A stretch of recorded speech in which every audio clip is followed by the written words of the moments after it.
you Homo sapiens, to the Chicago Clubhouse podcast, where we think we know everything, but we really don't know shit. Hey, today we love to hear from you guys. We're going to be answering questions. Hey, let us know what you think. First part of the free agency season has begun. Bears picked up a couple people. We want to get you guys feedback about how you feel about that and where you think the Bears should go. Do you think Brian Post has spent enough money this year? Think he hasn't? I know a lot of people are going crazy looking for the big splash. It hasn't happened. So we're going to be talking about that and more on the Chicago Clubhouse podcast. Hey, Crook, hit it! You are now rocking with the Chicago Clubhouse podcast, where they think they know everything, but honestly, they don't know shit.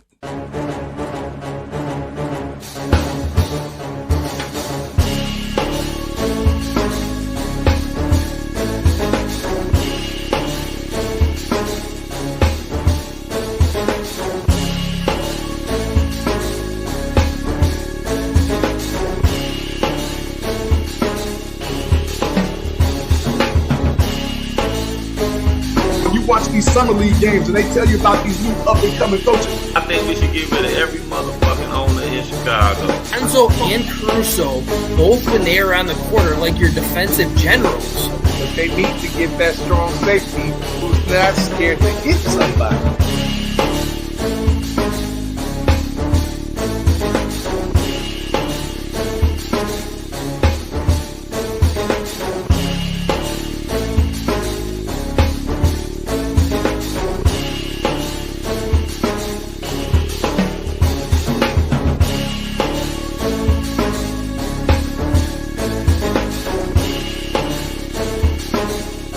They really don't know shit.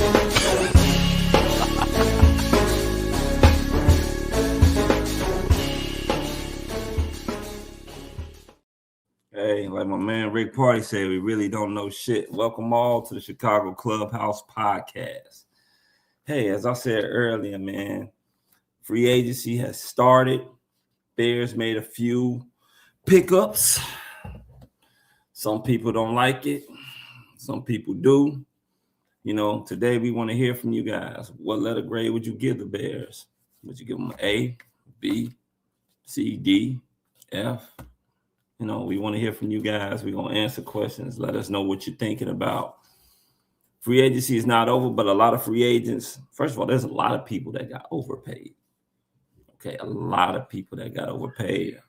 Former Chicago Bear quarterback Justin Fields was traded to the Kansas City, I was about to say Royals, but the Kansas City Chiefs. And it's funny. I believe Kansas City is moving. They're not going to be in Missouri no more. I think they're moving to Kansas. So are we going to call them the Kansas Chiefs? Because there was a lot of speculation talking about the Bears move to Indiana. They'll call them the Hammond Bears or the Indiana Bears or whatever you want to sit up there call it. Anything but the Chicago Bears. So will we do the same thing for Kansas City?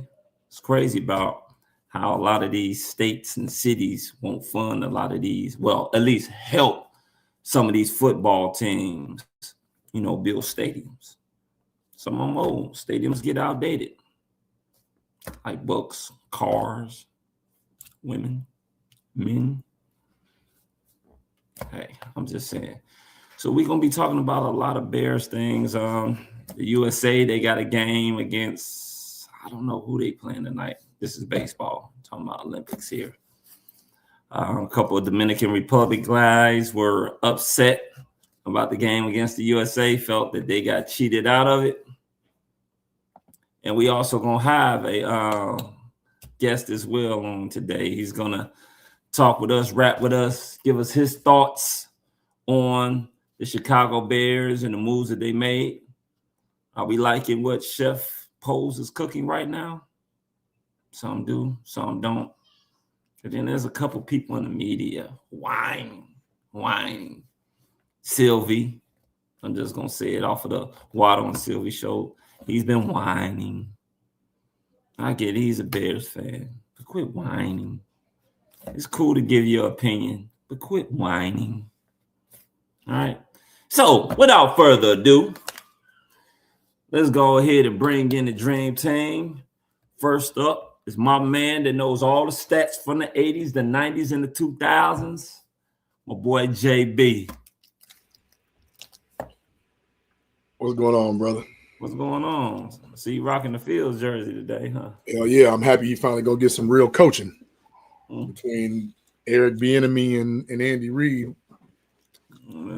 Hey, I've been saying it for the longest. Coaching, when it comes down to the four major sports, is probably the most important in football. It's just that simple. It definitely matters. Definitely is something I want to see. Think there's something there. So, you know, I'm still a fan, so I'm rocking this jersey, you know. And you do know there's a Kansas City, Kansas. So they're not going to change their name. It'll just be Kansas City Chiefs, but they'll be in Kansas. So they don't have Kansas Chiefs. I'm just saying. No, it's still Kansas City. It's a Kansas City, Kansas, and a Kansas City, Missouri. So yeah, but will they be playing in Kansas City, Kansas? No, that don't hurt them at all. They don't have to. That's all I'm saying. Yeah. There is no Chicago, Indiana. Nah, it ain't. Thank you, Crazy Ace, for that, man. That is the World Baseball Classic that will be going on, I think, tonight. USA versus Venezuela. That should be a good one. Ozzie Guillen's home country. They're going to be going against them, so it should be good. I'm looking forward to, I don't know, I think we'll be on here, so I probably won't be watching it, but somebody will watch it. Give us the info. Let us know what's going on with the Baseball Classic. So next up is the man, the myth, the legend, the Tank. You all know him as Frank. Frank the Tank. I got it on right here, so we're good. Okay, good. Venezuela's already up 1-0. Damn, already was it the first fucking inning? Fourth inning. It started at 7. So long game to go. Yeah. And I'm not even a huge baseball fan. I hate to say it, but this is cool because the atmosphere is just massive. Like it is pretty intense. Because you think Venezuela, it's playing in Florida right now. There are a lot of Venezuela fans there right now. Oh, I bet. That's like a good 50-50 split. So it's pretty crazy. Yeah, I bet. How we all doing?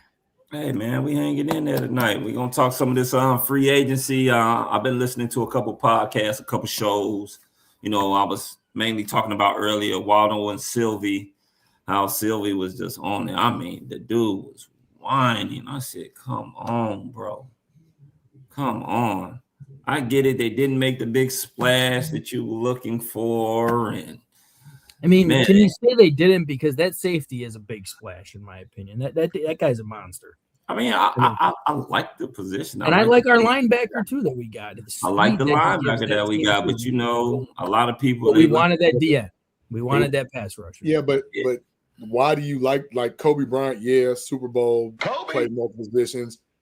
The other people are just people, no splash, and then at every position for what they needed, we didn't absolutely say we got better. We made some lateral moves and we made some just depth moves. Like some of these guys are just depth spots. I mean, I think Poles is still wanting to do what he always said he was going to do, man. He wants to build through the draft.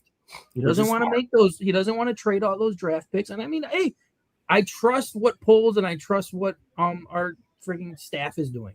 Never thought I'd say that. I don't, because we've regressed. Whether you look at it or not, we've regressed. You don't know if we regressed, though. That's the problem. We let Pro Bowlers. You can't say that we regressed until we actually see it. Yeah. Like that's my opinion. I'm not happy that we didn't really make any. I mean, you got a solid run stopper. That's pretty much the only thing you pretty much help build on that defensive front. And you can't blame him for your center retiring. I mean, that's bad luck. That pisses me off. I still am pissed off about it. I'm not pissed off at him. Nobody knows what's going on. No one knows what's happening. It just sucks as a Bears fan when you got a Pro Bowl center and then he just retires in his prime. It's brutal. And then you think about us losing our tackles. Bless you. Yeah. Hello, there's a lot of things. But yeah, definitely. I'm not a fan of letting Pro Bowlers just walk out the building, though. Are y'all? No, I mean, I don't get it. I mean, we can't, but I mean, at the same time, you know, people want to cut salary and, you know, try to get some other people in here, you know, let majority of the experts say it.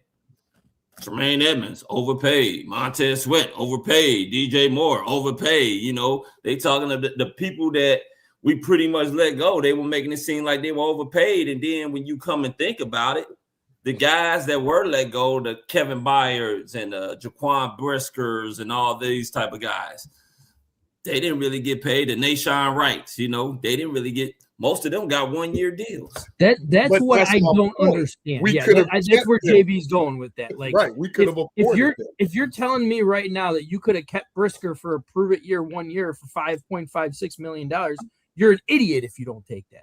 But I think he was more of that point. He felt like the Bears didn't appreciate what he did. I'm going to go sign elsewhere and prove that I belong elsewhere just to get back at the Bears. And it's the same if you're talking about Byard too. I mean, if you're telling me right now we would be able to re-sign Byard for $9 million, I'm all for that. Well, this is the thing. You I honestly think that he took a pay cut too, didn't he? $9 million. That's what Byard. No, that's not a pay cut. That's a raise. I mean, he got a there were people saying that he was supposed to get $1 raise. Yeah, there was. Yeah, because he's leading interception guy. I mean, his age is always a problem, but I would have kept him for $9 million. Well, this is the thing. You come on, man. Y'all know how this shit go. Like, seriously. You sit up there, you talking to one of your guys, and you talking about signing them for a certain amount of money. They say, no, we don't want that. I'm gonna test the market. They go out there and the market is dried up and a team signs them for something low. It wasn't like that's what we might have offered them. We might have offered them more money, but they thought that they were going to get some more money outside of it. They saw the market was low, so they went somewhere else. I mean, let's be honest. But we're going to hear from our guest as well. We're going to bring on our guest for the night to get his thoughts and insights on the Chicago Bears, the moves that they have made and that they didn't make. So give up a round of applause for our man, G. Walker. What's going on? What's up, fellas? How y'all doing? Bear down, man. Bear down. How y'all doing? Yeah, so glad to be here, man.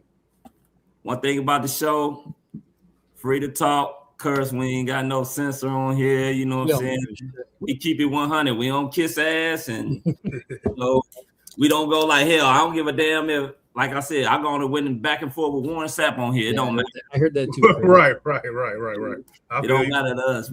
We like to keep it real on this show. I ain't gonna say the other word. I can appreciate that. I appreciate that.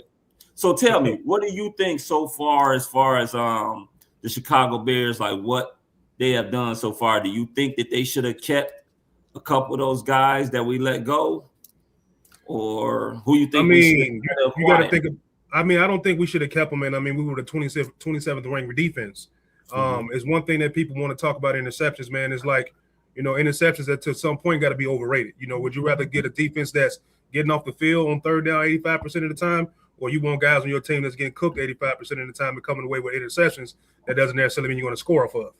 Mm-hmm. So when you think about getting rid of guys like Tremaine Edmonds, we all know he was not great at pass coverage. We all know Nashawn Wright was getting burnt a lot, but he came away with some balls here and there. It's just the guys that we have on our defense that was not fitting the scheme that what Dennis Allen wants to do. But the people that we did bring in, you bring in a young guy that's all fresh off of a Super Bowl and Kobe Bryant, right? So he's pretty much been a corner his whole life. He learned how to play safety. So they let me know that his eyes are good. His eye discipline is good. He can come up, he can come down, he can tackle. Then you get Devin Bush, who was pretty much ranked according to PFF, and take it with a grain of salt. He was pretty much ranked as the fourth best linebacker in the NFL in pass coverage, or the fourth best linebacker. So you put that together, you get guys that can run east to west, north to south, and you get your linebacker core together. The guy, you got the fifth round pick for the Bradbury guy. That was a good pickup. The guy just came off a Super Bowl, 0 sacks. He played at 17 games. So if he's good enough to play for the New England Patriots and come play for the Bears, that's another one. Who else did we get in free agency? We got the guy from Indiana Coast, and I just think a lot of these moves are depth pieces. You know what I mean? They're not necessarily something that's not future. Yeah, it's not the future, but it's something that you need to plug a hole until you get to the draft. So well, you think about that linebacker is 25 years old. That's 25 years 26. Old. Like, I mean, they're all young. Yeah, Bayer was a captain for sure, but you know, he's 32 years old. You know what I mean? Brisker, you know, he hasn't been the same since he got a concussion. Tremaine is 6'5", 6'6", but he can't do nothing in pass cover. So it's like you got to get younger.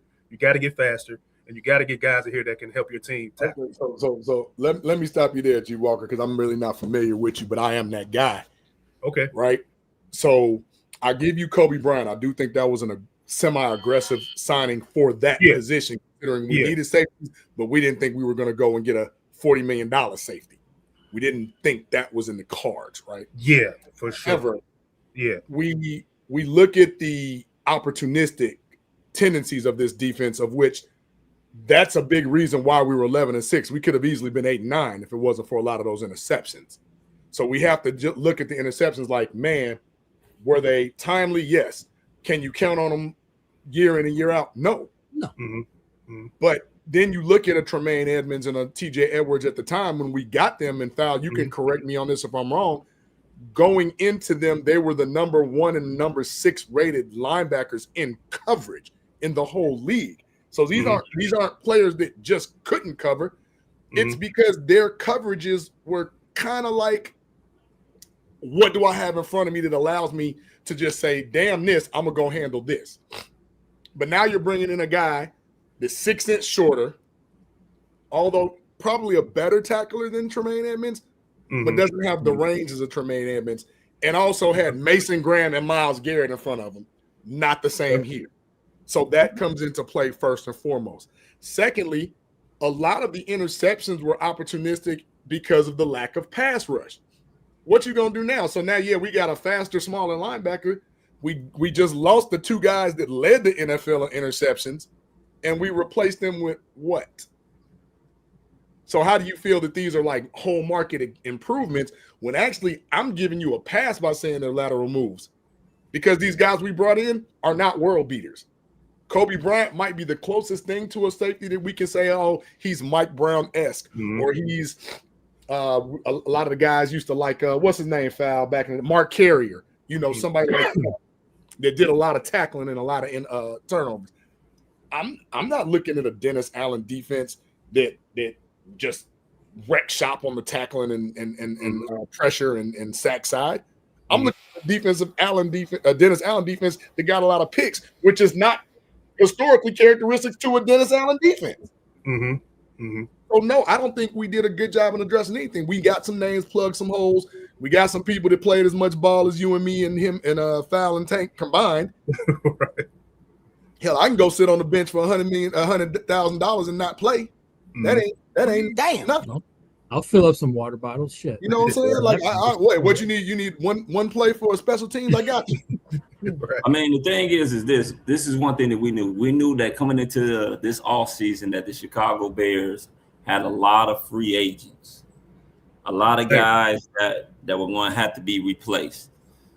As someone said, I think it was my man Pat the designer, he said, your favorite Chicago Bear may not be your favorite Chicago Bear, may not be on the team the next year.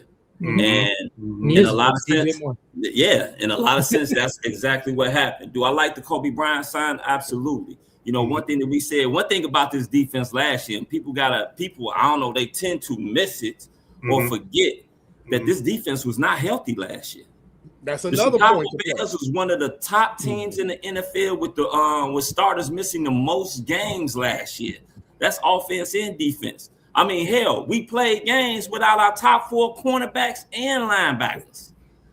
So one game with none of them, right? If I'm not I remember that one game with one of them, we had 2 of them on the practice squad, starting linebackers. We signed people that were sitting over there that we literally played rec ball with, Picked up from Jules. Hey, man, I got a call from the Bears. Yeah, I'm about to go play Sunday. Working at Mariano's. Wait, you serious? So, I mean, we got to remember that. Also, this is going to be the second year Dennis Allen's defense. We're going to be instituting this defense. I like Devin Bush. I thought Devin Bush was a monster his rookie year. You talking about a guy that was a former number 10 pick in the NFL draft, but the guy sit up there and he got hurt. He came back last year, had a healthy season, and as you saw, he had 125 tackles on a team that was definitely one of the top defenses in the league, and he had a lot to do with that. And they wanted him back. Yeah, and he's a guy I like Tremaine.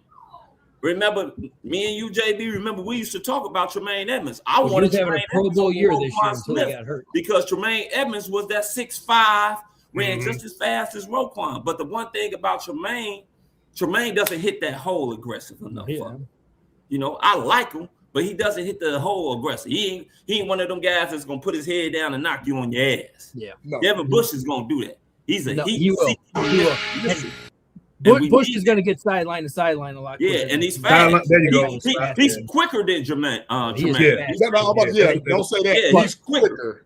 Yeah, he's quicker. Tremaine does get sideline to sideline. Yeah, right. But I mean, one thing I wanted to say too, and I mean, I know we were talking about letting the secondary go. You know, turnovers aren't a big issue, but you also have to realize we had the worst pass rush in the NFL last Yeah. year. And we were not even close to anybody. It was that bad. To the point where our secondary still had this many interceptions with no pass rush. Quarterbacks, I think on average, when I saw it, it was like 8.7 seconds until the quarterback got rid of the ball. No, it was like 6.7 seconds. Look, that was the average time that they had against the Bears front six. I mean, 5. That's embarrassing. So if you put a pass rusher in there, that makes it so much easier.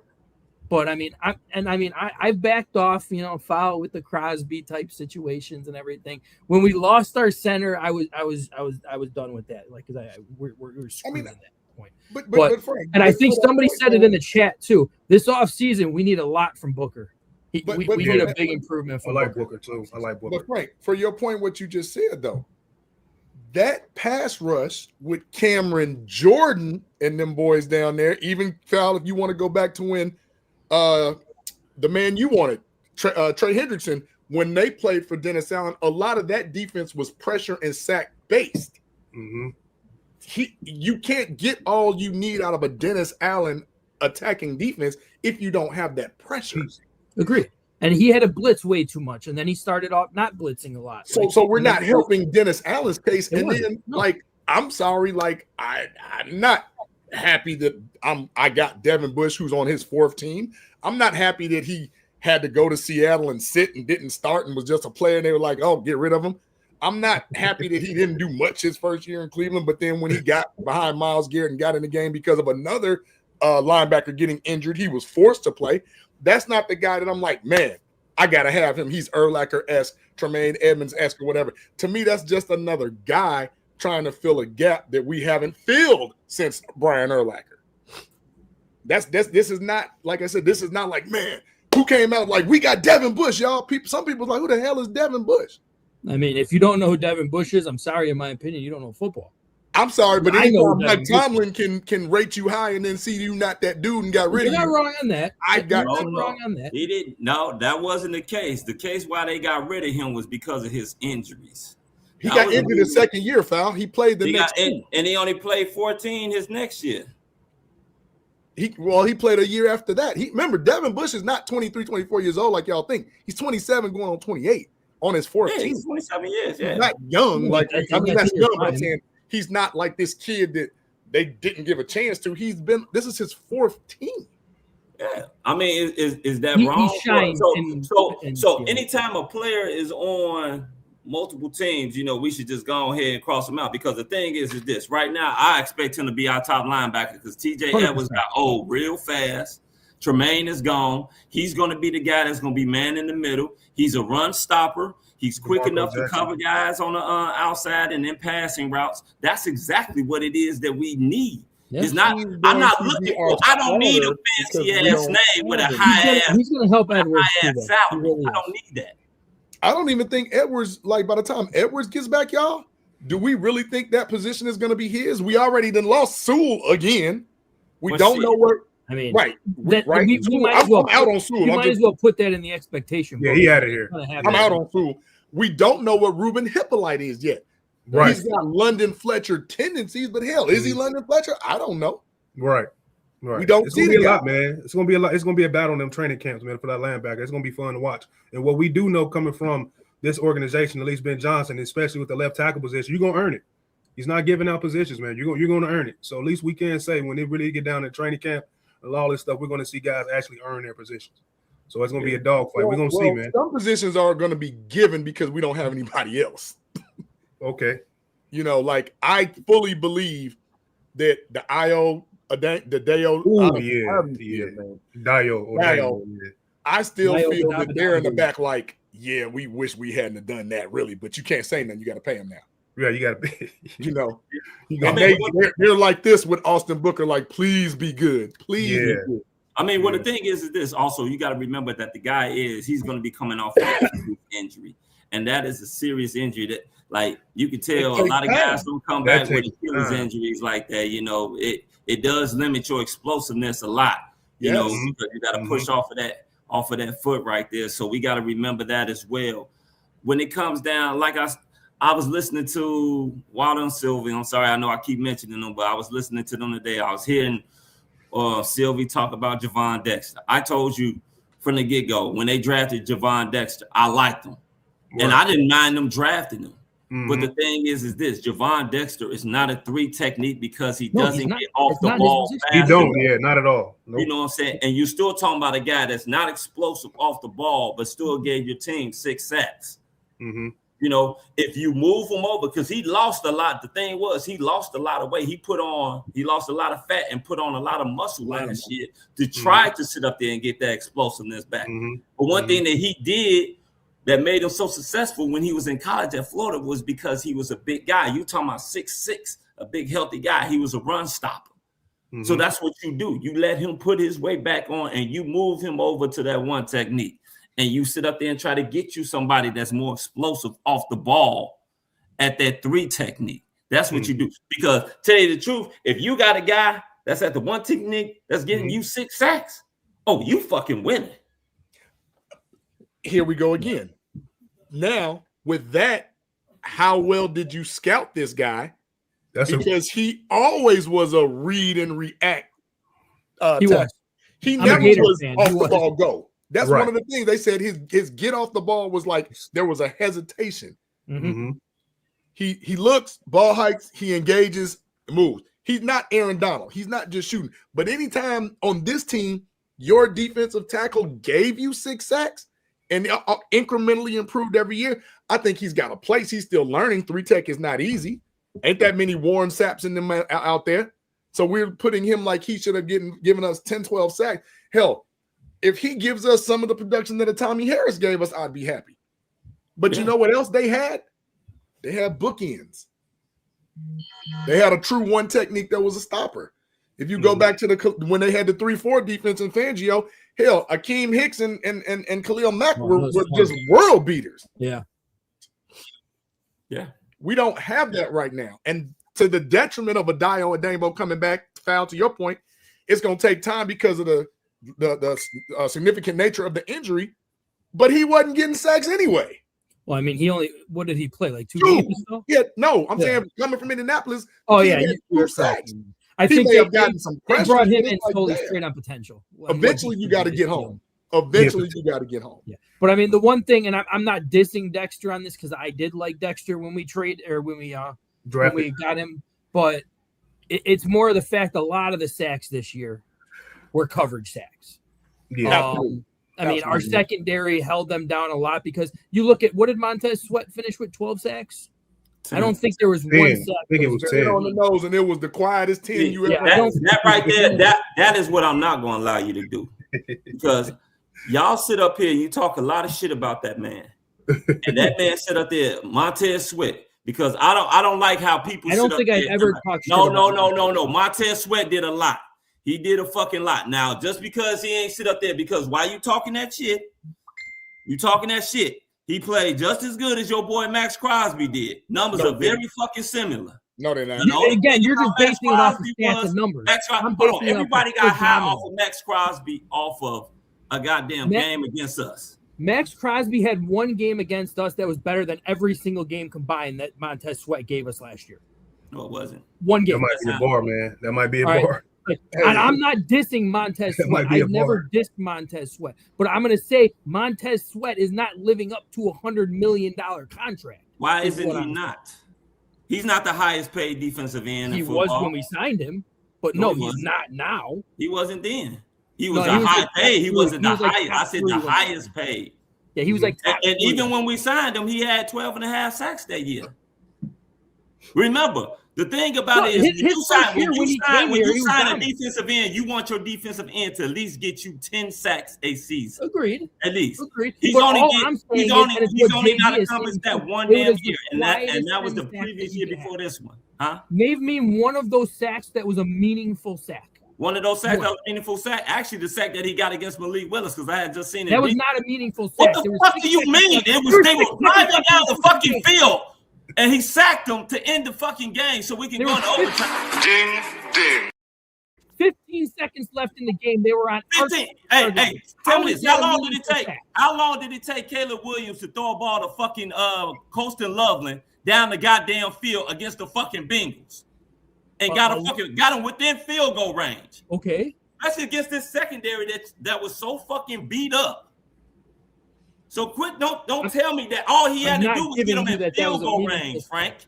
That's it. The only good thing about that sack was he just straight bulldozed to that freaking tackle like he was a freaking what the fuck you want to? So now we going. Now we doing creative points and shit. Let's see his creativity. Let's see if he made it look nice or made it look cold. What the fuck are you talking about, Frank? We can't do that shit. Hey, when you get a sack, you get a sack, Frank. I'm not sitting over here looking like, oh damn, like this basketball, like shit. Oh, he crossed him up and then scored on his ass. I don't give a fuck how he got there, long as he got there. Hey, bro, I love you, man, but don't ever let nobody sit up here and hear you say that Montez Sweat is comparable to Max Crosby because you sound like a fucking fool. Dumbest, yeah. Montez. See that? That's your IQ, buddy. 0. Montez Sweat does not. First of all, Montez Sweat does not give I you need G Walker to chime in right. this conversation right now. What's up, man? Montez What's Sweat up? does not give you the production that Matt Crosby gives you across the board at all. The tackles for losses, the tipped balls, the extra pressures, the QB this hits, year, they stats were very similar. Now go look this shit up. Since you talking that bullshit, look it up. I'm gonna You look get it up. kicked off the show for your bullshit. We losing credibility every time you say that dumb shit. Right. Don't try to say some shit to fit some narrative. No, sir. Right. No, sir. Quote me right. Look at their fucking stats. Read off their stats, and then that will tell you. So Max Crosby had what, 2 more sacks or 1 more sack than Sacks. Yes, they were had 1 more sack than Montez. But when you're talking about everything, he didn't even have 1 more sack. No, they both had 10. They both had the same amount. Crosby of sacks. didn't play 2 Then games. the same amount of fucking pressures. Then the same amount of tackle for losses. The same amount of win rate. And then not only that, like I sit up there and said, Max Crosby. Don't get me wrong. I love Max Crosby. I like him. But at the same damn time, Max Crosby sits up there and plays 93 to 98% of the snaps. That's what I want. I don't want a player taking time off. Max Crosby is going to be dead in about a year and a half. Yeah, I mean, I keep telling you, stop saying that stupid shit too. Reggie White and the boys, 85, 90%. This ain't that no more. It was a harder game. No more. And Reggie White and it was a harder game. So yes, I want my player on the field. You getting $35 million, 80 to 85%. I want it. Just to chime in on both on both of them, I think Max Crosby, man, when it was coming up that we might get him, I was skeptical from the start, man. I mean, 8 injuries, yeah, he played through 90% of those, but I needed context with those injuries. You know what I mean? Like people say, oh, he played all the games. Like, what's the context of those injuries? Is it a foot? Is it a shoulder? You know what I'm saying? Is it a knee? Is it an ankle? Like, what are these injuries that at some point are all going to end up catching up with him at some point in time? So, and then he comes out and he need a whole meniscus tear. So if it's me and I'm the Chicago Bears, why would I want a guy with 8 injuries? And then he had a whole meniscus tear? That's not a good investment. And then when you talk about Montez Sweat, you talk about Montez, I kind of think Montez is who he is. Even though a lot of people don't think he's a world beater, but he is who he is. And there's nothing wrong with that. The thing is, you have to get a dog in the middle side next to them so he can actually get more one-on-ones and get more. Or even a second pass rusher. Yeah, you have to hit on that.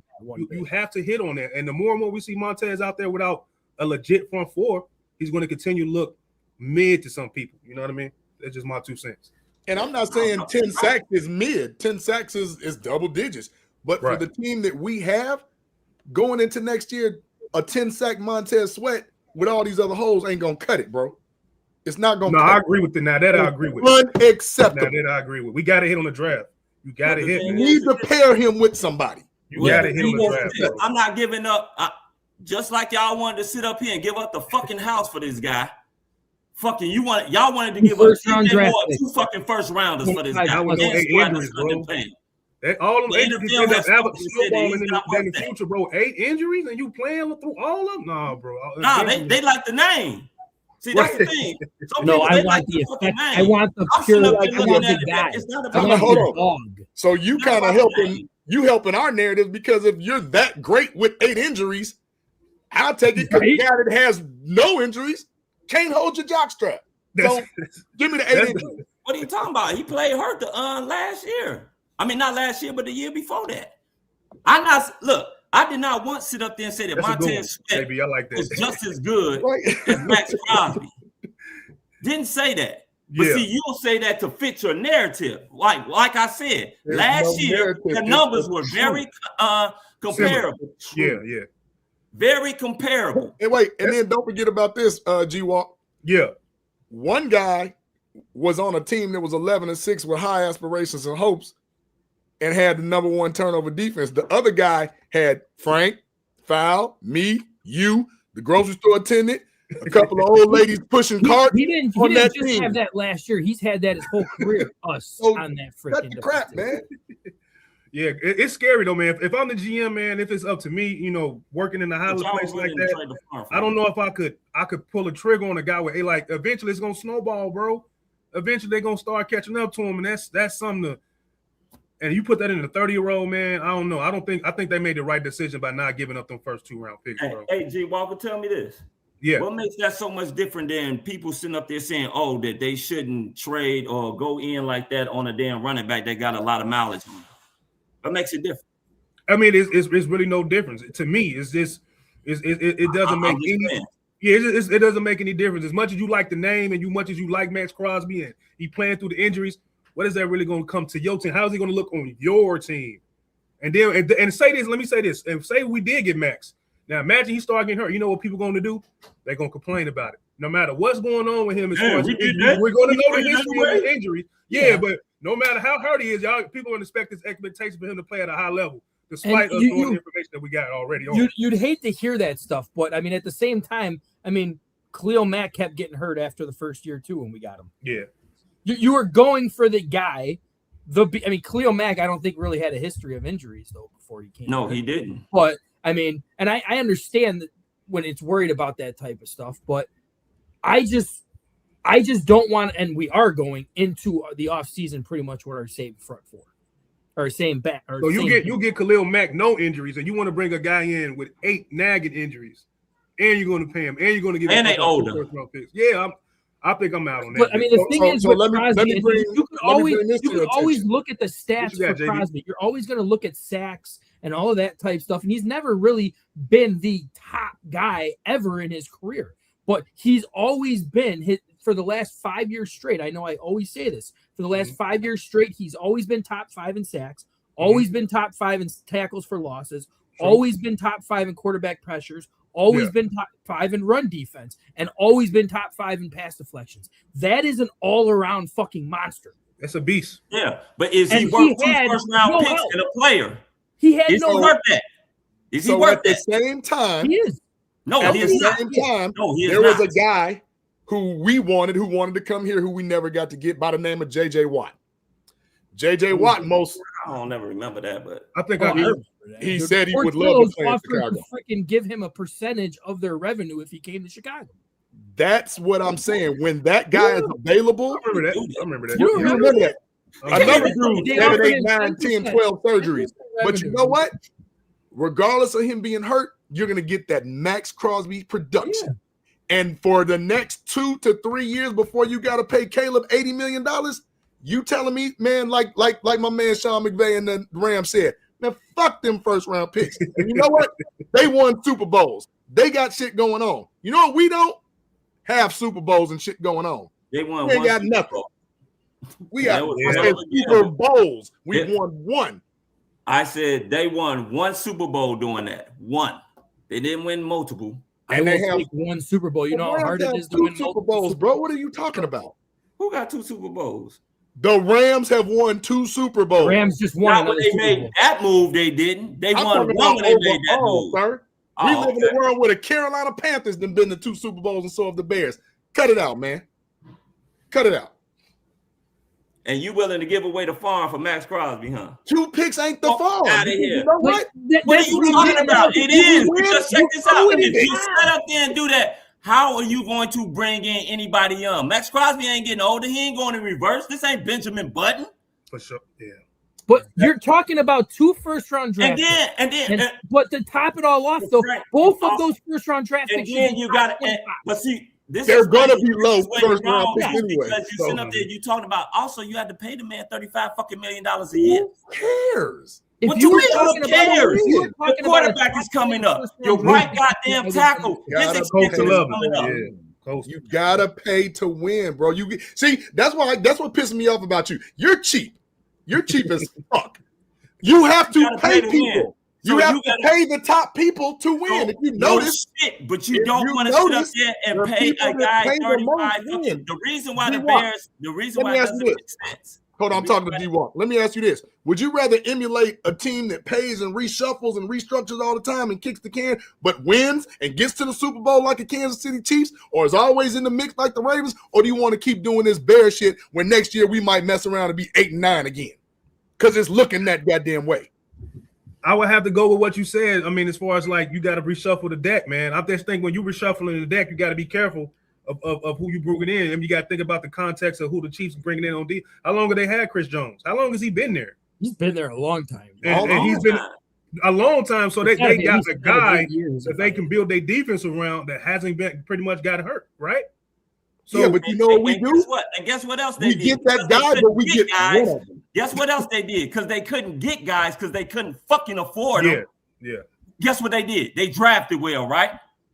They two goddamn cornerbacks that they traded away that were Pro Bowlers. They drafted them motherfuckers. They didn't sit up there and go out and sign them. Draft, man. They drafted very well. You got to draft. No, I'm not saying you don't have to draft, but you also when you get that player, just like what did they just do that made them win this free agency? They went and got Kenneth Walker III, a Super Bowl MVP, probably a top 10 running back in the league, and he was a backup. Not to slouch him, but he was a backup too. But he was a backup early on. But once he got once he got the nod, he went crazy. Yeah. You look at Philly. What did Philly go and do? Man, I need Saquon Barkley. Give me Saquon Barkley. Give me AJ Brown. They wouldn't win a Super Bowl. The formula is not that hard to replicate. And what did they do? Did Philly not draft? Did they not draft the whole damn Georgia defense? They spent a lot of money to go out and get a guy. But they also spent money in free agency to get guys. The thing is this. I'm not saying that you can't spend money out to get guys. What I'm sitting up there saying is that you want to go out. I don't remember Philadelphia going out and getting a $35 million goddamn defensive end. Now they went out and got AJ Brown. Don't get me wrong. Look at this. Look at this. There you go. Look at Bullet's comment. I knew my brother was going to have my back. When you got people like on that list that's available, you go get them. Well, how many of those guys have won? How many of those guys was young? How many of those guys have even won Super Bowl? I mean, ain't none of them 29 years old. Right.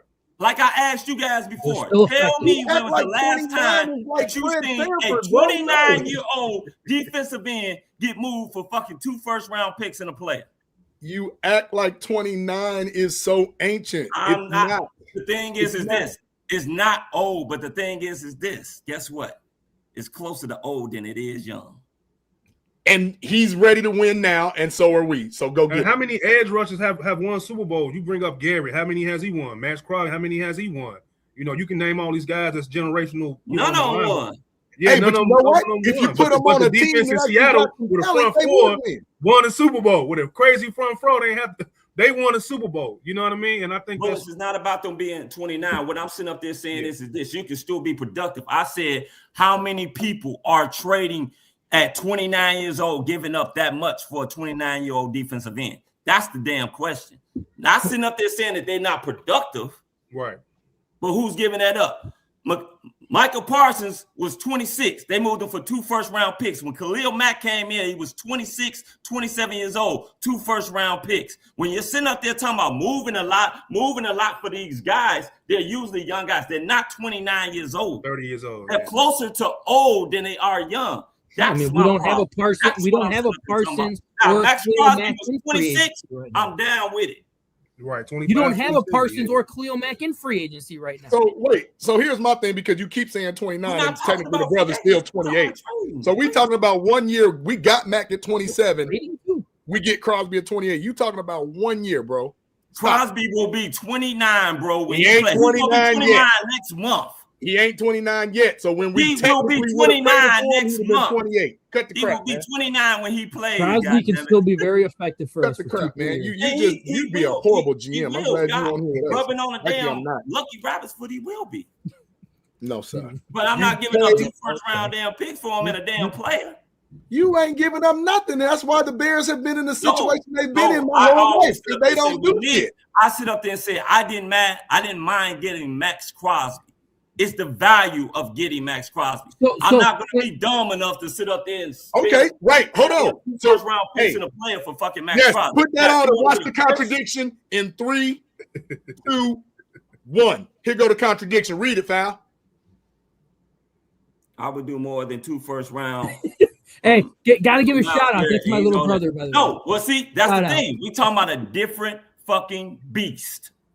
It's not even fucking comparable. But we're talking about it's not age. Comparable. But we're talking about. We were just talking about age. Myles Garrett is up here. He's the juggernaut. Myles Garrett is the juggernaut. He the damn juggernaut. Hey, you know what you don't get to do? That's different. No, you know what you don't get to do? You don't get to say, I'm not giving up 2 first-round picks for no player that's 29 years old. But you'll give it up for a person that's what? 30? I said that when was the last time that a player that was 29 years old or older?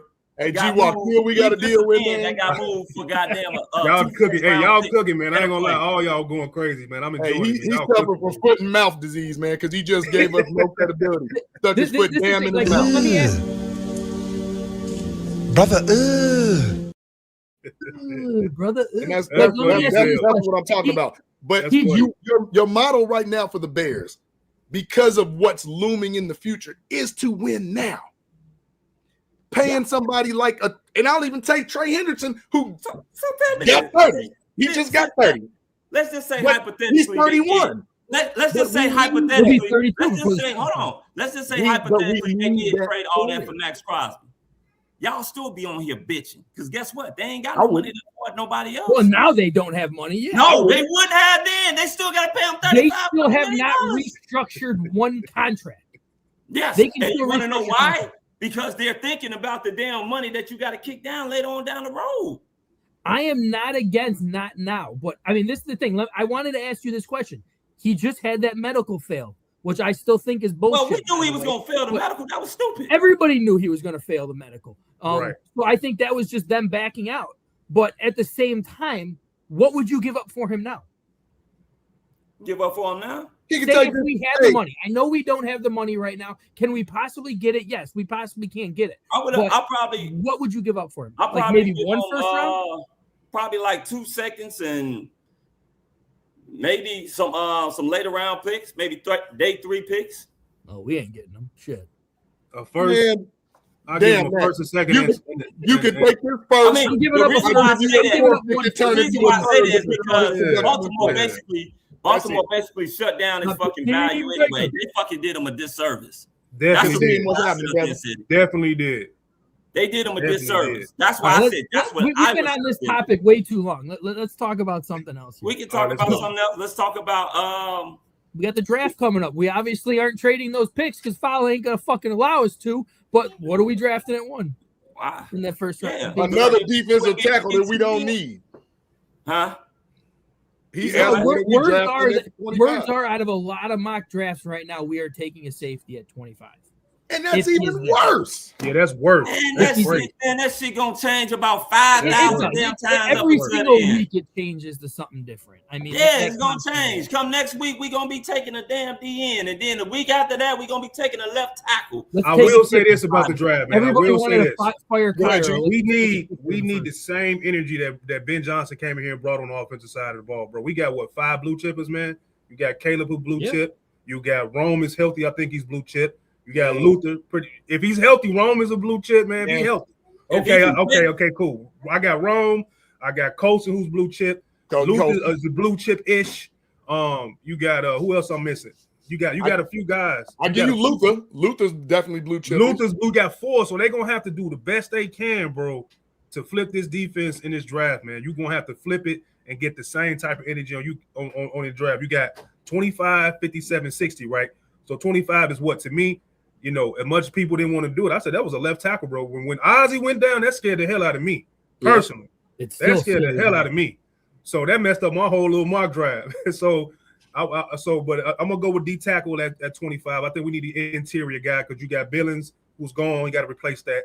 You got motivated Dio. What's he gonna do? You got Javon Dexter. So many question marks. So you got 3 positions. You got to pretty much get a dog at to help that line. So I'm definitely going to tackle defensive tackle. Then you got 57. Let me ask you this. I think linebacker. I'm sorry. You said you're going to tackle because of who? I didn't hear you. My thing cut out. Interior. I'm going interior inside because Billings is going. You got to fill that spot up in the inside. You got Javon, still question marks, and you got who else? Who is on the other side inside of that in that line? So they still have Grady Jarrett. Grady, what is he really? What is Grady really? They signed 2 D tackles already. Well, those are depth pieces. Those are depth pieces, though. Those are guys that you're not going to hinge on. Well, one of them's a good run stopper. He is a good run stopper. So Grady looking old, you know what I'm saying? So you got some work to do. You got to get a fat boy in the middle, man. Then you got to probably go linebacker. We might be good. Tell you the truth, I think they got their fat boy. He just got to put the fat back on. Oh, Javon? Yeah. You got to get the fat boy up in there, man. You got to do it. You got to do it. So 57, you probably go. For me, I'm going to go. Would y'all go corner with that? Because Jalen. No. You got Josh Blackwell, Terrell Smith, Blackwell, Zay, Terrell. Yeah, you re-signed the other Jay. And we don't know what Zay Frazier is. Let's give me edge then. So you give me edge. Get Frazier. Get an edge, and at that 60, I'm gonna go. Man, would y'all go safety with that 60 pick? You're gonna have to get one because you only got eventually you got 2 on the roster. We might have to get 2 safeties. You got it. That's for sure. Yeah, I got to get an edge and I got to get a D tackle for sure. The thing is this: we had so many holes that we had to fill. That's why I wasn't sitting up there trying to go all in on one player. Yeah, that's because then you're sitting up there, you're giving away draft capital. Yeah, you can't pretty much your money's tied up, so you can't really sign nobody. So guess what you got to do? You got to draft. But then you again, got to draft, man. You can't have a name. You spent it all on one player. You can't get a sexy name this time, Foul. You can't get a sexy name this time. You can't do it this time.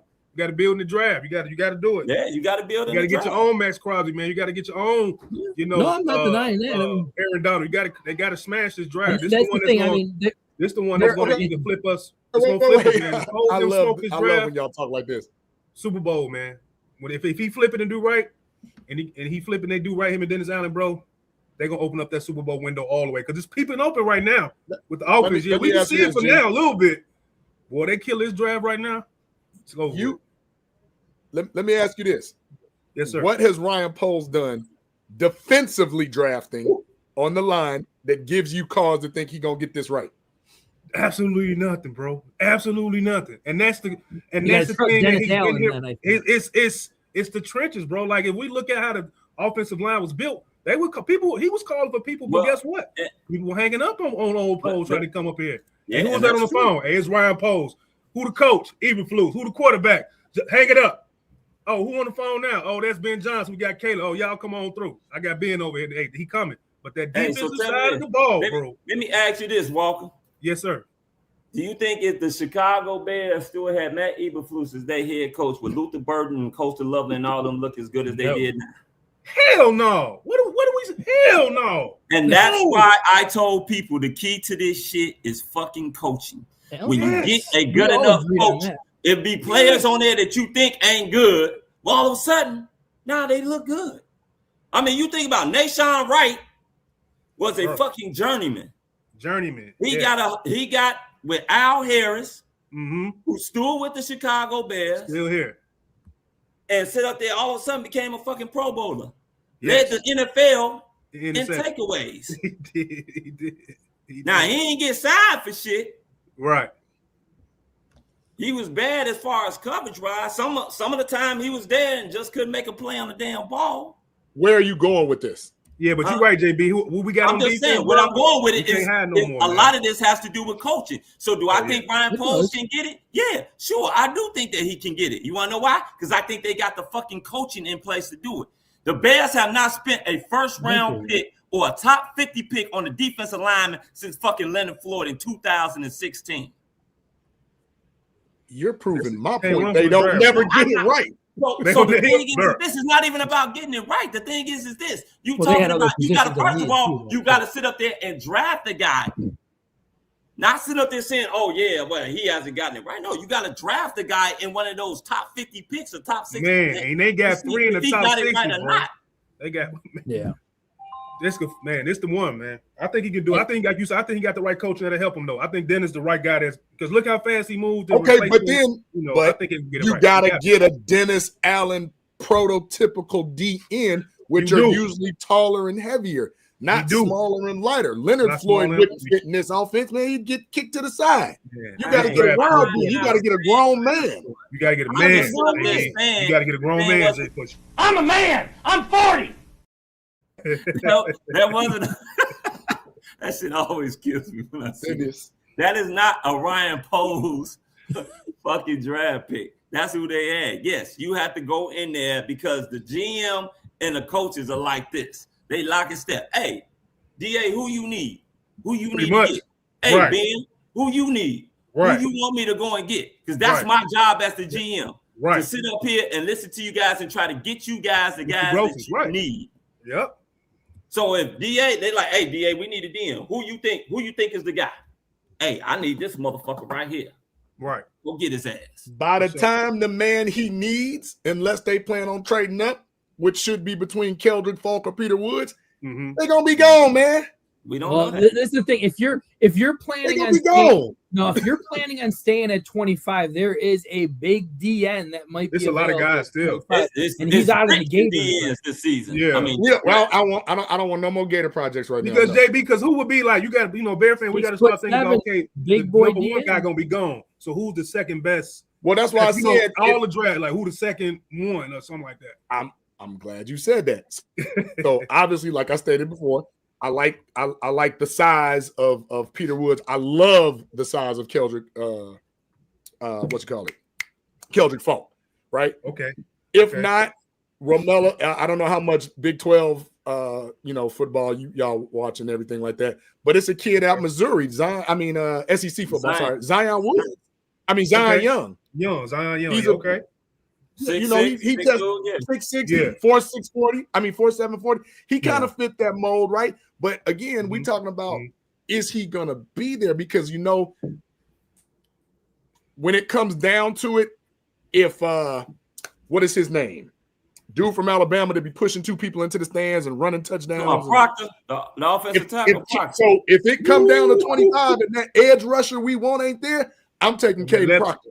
That left, and you ain't the first person to say that either, bro. For real, that's not a bad idea. I'm not gonna lie, that ain't a bad idea at all. Not at all. I like JB. I like. And I don't know if he's really gonna be that guy that our DC wants, and that Peter Woods, the Clemson guy. I know he's not that typical. He's good tape, really good tape. He's 6'3", 6'4". It's a decent size, but what does he normally he's play? He's a pure pass rush, right? Man. No, he's edge. He's straight edge, straight D end. Yeah, and that's what I'm saying. He's not undersized, whereas some of these guys are 6'3", 6'4", is kind of undersized at D end for Dennis Allen. No. I'm not talking about just the height. I'm saying if you get a guy that's 6'5" and he's 240. Oh, yeah, I know what you're saying. Yeah, I know what you're saying. This guy's north of, I think, 310, 315 from what I remember. Well, he's that's a big ass. I don't know if you want to put his big ass at defensive end. He might be somebody. Yeah, he got to be inside. He needs big boys inside. You're talking about Caleb and Caleb Banks. Outside, man. But that's why I said be concerned, fellas. Listen to me. Florida in that. In how they played in the SEC this year, I don't know. Too many days off for me. Yeah. So I would shy away from them 2 Florida boys real quick. I would stick Georgia, Clemson, Alabama is always I always wanted the Texas Tech got a kid that was just wrecking shop. He a little I forgot you his know name. what I'm talking about. Bright or something like that. He was pretty solid. Like I said, the young kid is solid, but again, game record, not off top, maybe in a year or so. But those top type guys, the Messidors and the Baines and all that, they're gonna be gone. Move up. You got to move up, So you got to move up to get them, which means what? You got to spend draft capital. I wouldn't mind that though. If we because I think we got to get somebody that can control their part of the field. Like, first of all, you ain't gonna jump from 25 to fucking 5 any goddamn way. So that's absolutely not dead in the water. No, that's not happening. Now you can probably move up maybe to the late teens, 18, something like that. Early 2021. You know what I'm saying? But you don't do that until you see how the board falls anyway. Yeah. I mean, naturally. I mean, I'm not doing it just to fucking sit up there. Hey, let me just go ahead and move up. No, but you want to see how the draft falls, how the board falls. I hear about the safety. To me, like I said up there, safety. I'm not taking at 25. That would be a luxury pick if I had a luxury of taking a goddamn safety at 25. I can't take a safety at 25. But he's the best safety in the draft if he's available. I mean, because you got to get somebody that controls Caleb Downs gonna be like a top 5 pick. You got to get somebody that's going to control the side of the field, bro. They got to do it.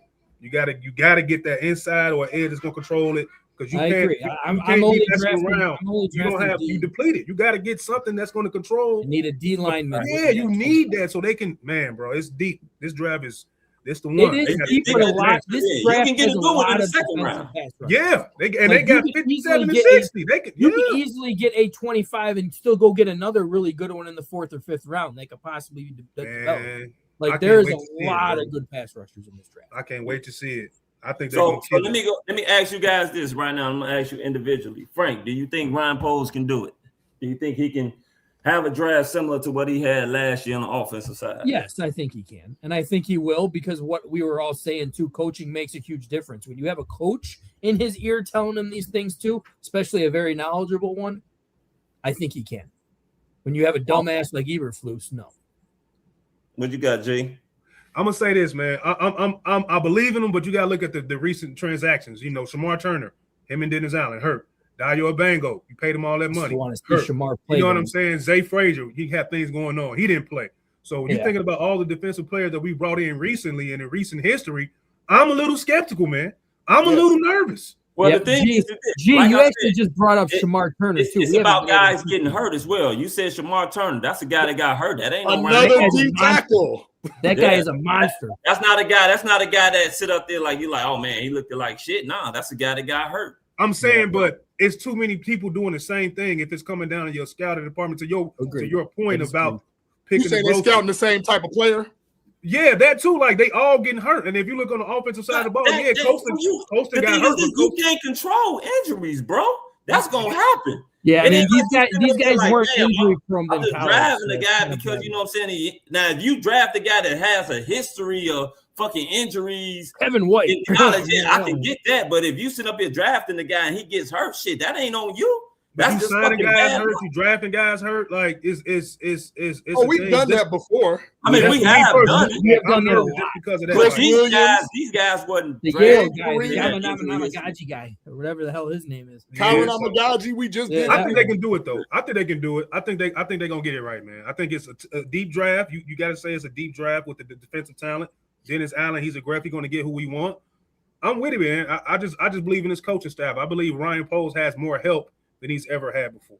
So, and I want us to be good, man. I don't want to jinx it and nitpick it and I end up being right. So I'm gonna be careful with our words and don't jinx this shit, because this the draft that's gonna put us over the top, bro. If the offensive can look like that, and we get somewhat decent on defense in the next year and a half with the guys that we draft, put on our team on defense, linebacker, tackle in, bro, the window's open. So I'm ready. I can't wait to see it. I cannot What about wait. you, JD?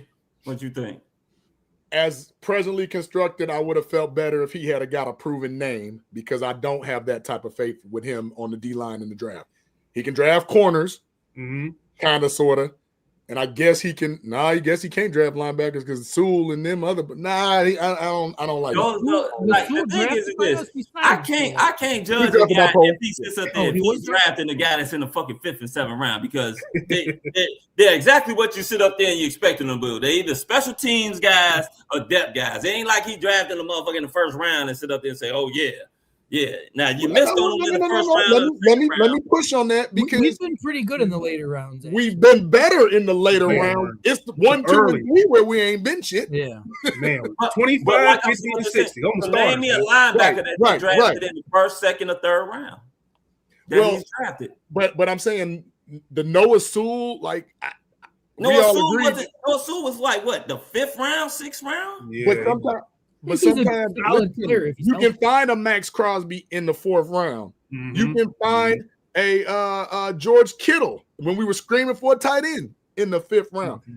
You can find a Zach Thomas in the 5th round. Yeah. Those people all came in with good coaching. You can find them, but what's the odds of you finding them? They ain't good. With good coaching, though. With good coaching, you actually get it more. You actually get a lot more than you think. It's the bust factor ratio. When it comes to like those 1st and 2nd round picks, it was some wild stat that they proved that 1st round quarterbacks versus 1st round receivers versus 1st round DNs, and all of them didn't do shit but the quarterbacks because you ain't got no choice but to do it with the quarterback.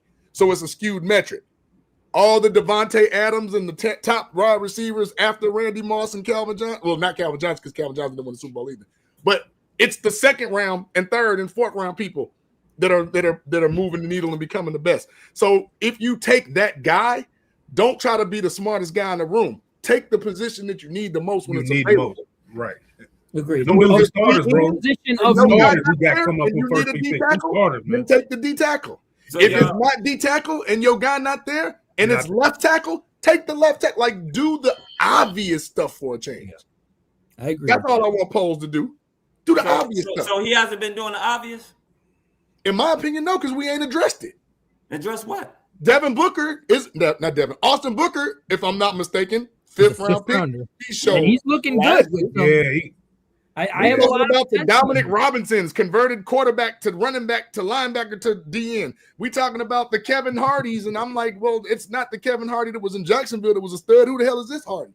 I don't know who he is. Right. That's a later round guy though. But that's what I'm saying. But you're not addressing.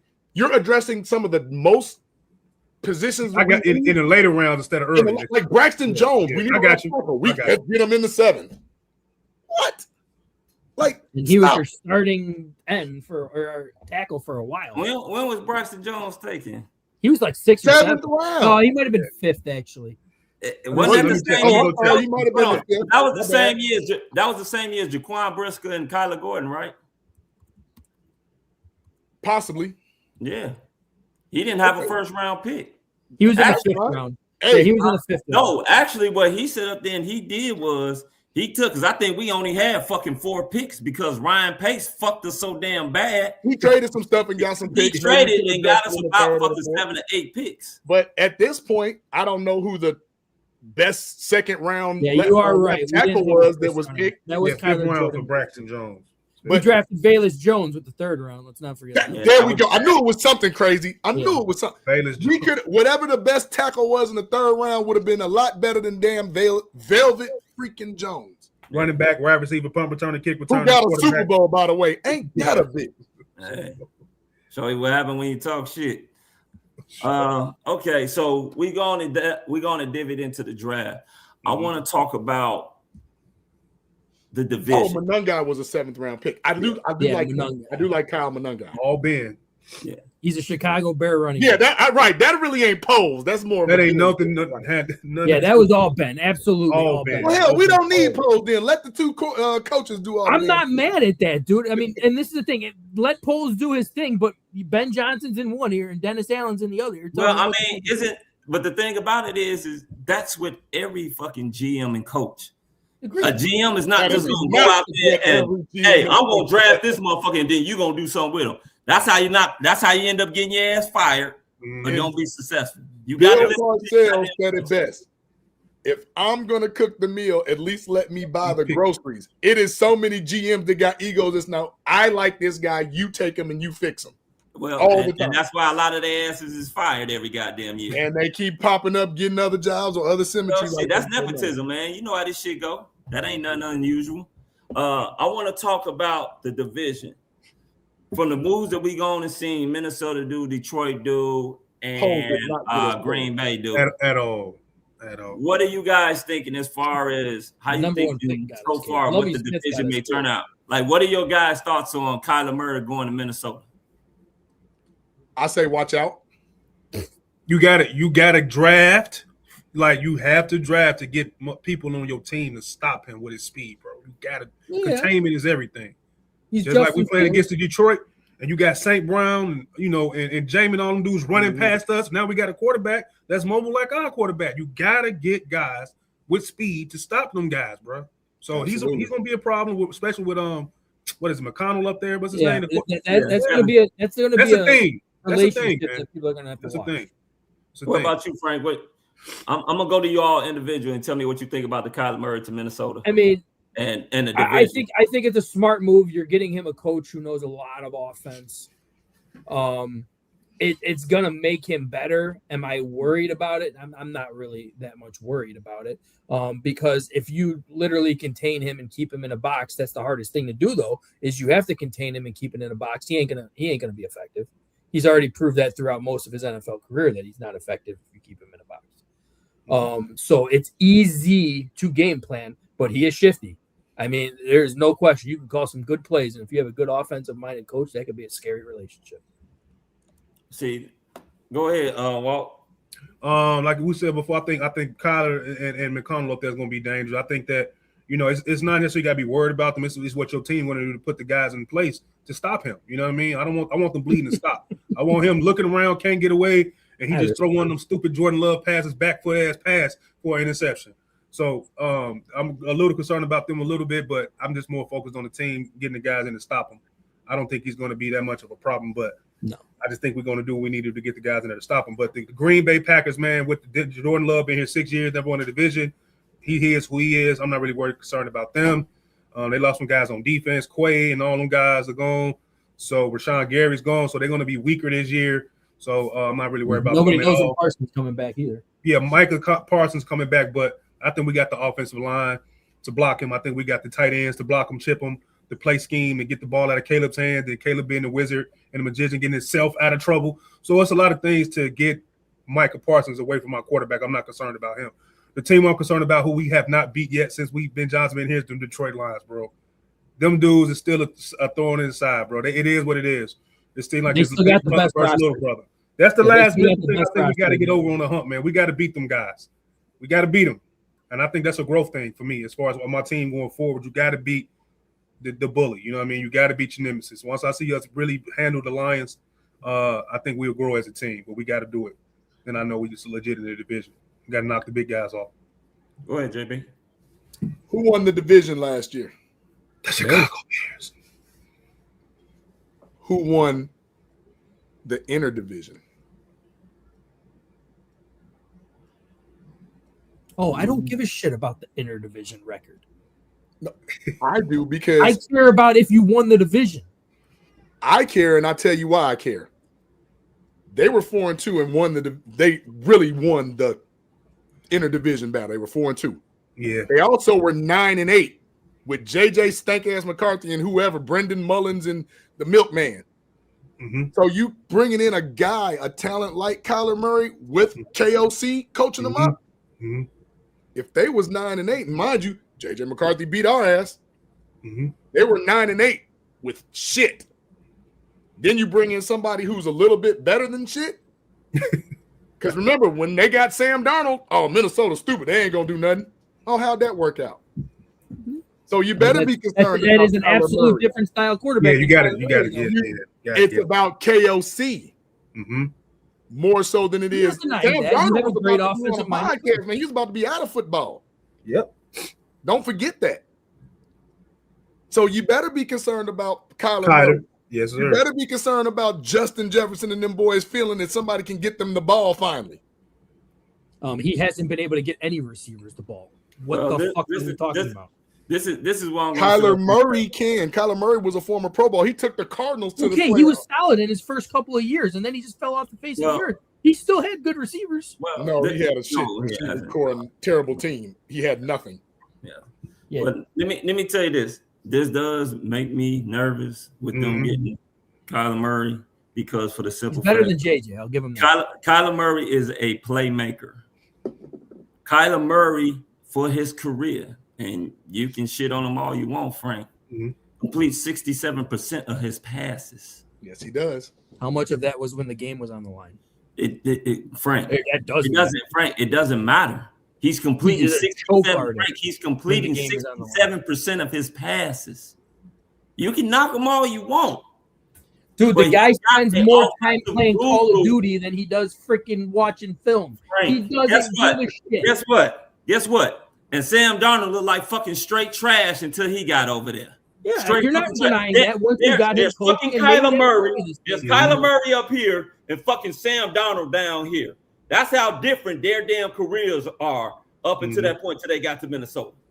Facts. That's correct. So what I'm sitting up there saying is that if now the thing about what Kyler Murray is will he buy into what Kevin O'Connell's trying to teach him? If he buys into that, that makes that team a lot more dangerous. And the reason why it makes that team a lot more dangerous is because they got one of the best wide receivers in football. Yeah. You're right. What's his name? Aaron Jones always gives us a problem. Always. And fucking the damn defensive coordinator, my man Brian Flores. Great points, pal. Has some fucking shit up his damn sleeve. The blitz doctor always has something up his fucking sleeve. That's what worries me about that particular situation when it comes down to Minnesota. Green Bay has lost a lot. Detroit has lost a lot because we knew sooner or later, and the one thing that we were sitting up there saying about Detroit, and a lot of people were saying was that they're going to have to pay some of those players. You can't afford to keep everybody. And now that has come home. That chicken has come home to roost now because they got to sit up there. They got to get rid of players because they can't afford to pay everybody. So this season coming up, I mean, I expect the Bears to be a lot better because it's going to be the second season with Ben Johnson. I think they're going to do some things defensively. I still hope that they get a fucking Cam Jordan that had 10 and a half fucking sacks last year. 35. I was looking at Josh Sweat. Yeah. I saw that. If they could trade and possibly get a Josh Sweat, or I even saw something, our boy, shout out to Nick Rohde. From Nick. Just Another Year Chicago, he was talking about possibly since Miami is having a damn fire sale over there, with $175 million in dead cap. Yeah, that's crazy. What are they doing? That there's a chance that we can possibly trade for their running back, who's 24 years old, that I wouldn't mind having. He's faster than Swift. He's a better back than Swift. Don't get me wrong. I like Swift. Swift barely had. He had 1,000 and some change, just like he did in Philly. That's who he is. He's never going to give us 13, 1400 yards. A-Chain or whatever his name is. The problem is A-Chain, you trade for A-Chain right now, you immediately have to sign him immediately. And he ain't going to be cheap. The way that he played the last 2 years, you definitely giving up a first for him. Yes, but are you paying him $15 million a year? The Bears probably won't know. I wouldn't either. But I don't think they're trying to pay him $15 million. He would be he's going to be the next highest paid running back in the NFL. I don't know, because that might be Bijan.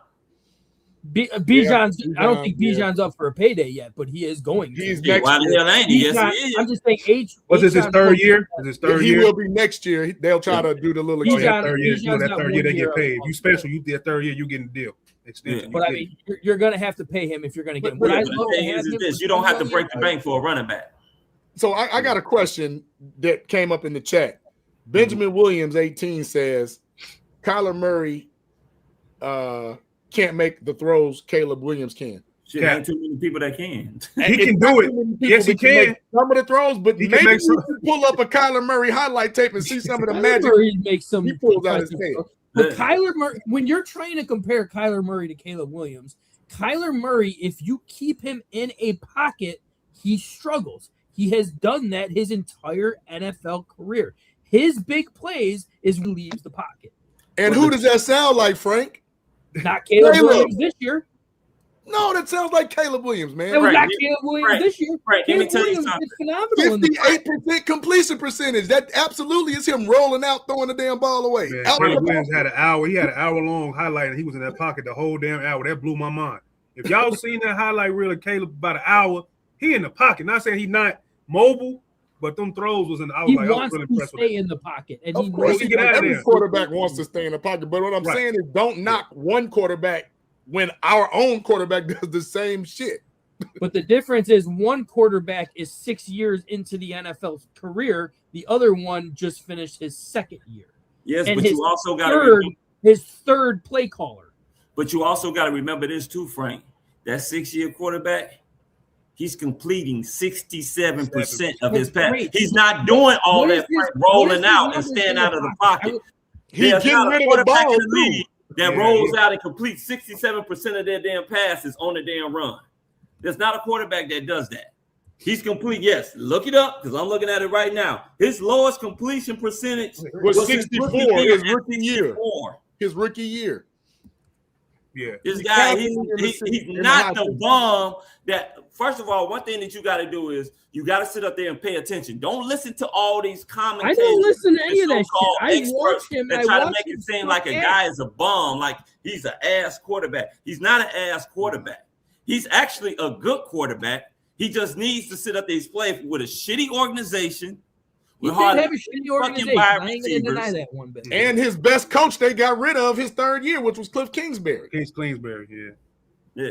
And now he's going to a guy that makes fucking Cliff Kingsbury. That is the only reason like why I would be ogre from the fucking Revenge of the Nerds, as far as thinking wise. But you said it perfectly. I believe you were the one who said it, Foul. Will he buy into what this coach is going? Because this coach is not going to. He's going to do like Ben Johnson does. He's going to coach him hard. Can Kyler Murray take that? Kyler Murray don't have a choice. Don't even know if he's going to end up. He ain't got a choice. He has the talent to be really good. He does not have the mindset to be a great quarterback. You can't say that. I can say that because he showed it his whole NFL career. No, that's a lie. No, he didn't. Other than his rookie season, he has showed it his entire NFL career.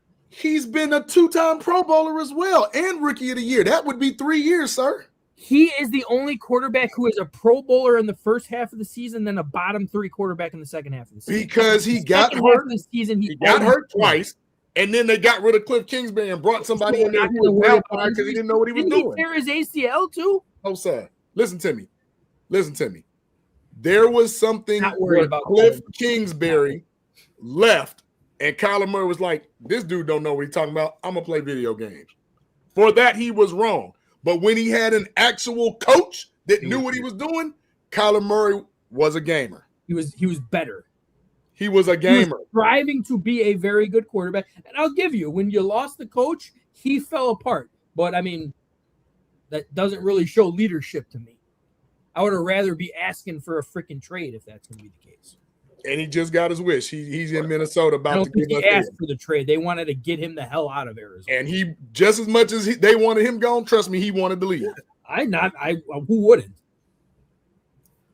Yeah, I mean, well, like I said up there, it's going to be interesting because the thing about he's good at Madden, Ben. Guarantee you he's good. With the Kyler Murray, it doesn't necessarily mean that he's going to even come out and be the starter. What they're looking for is to sit up there and push JJ for it to become a competition. Now, if JJ falters, they absolutely look like hell. We got the best backup quarterback in the fucking NFL.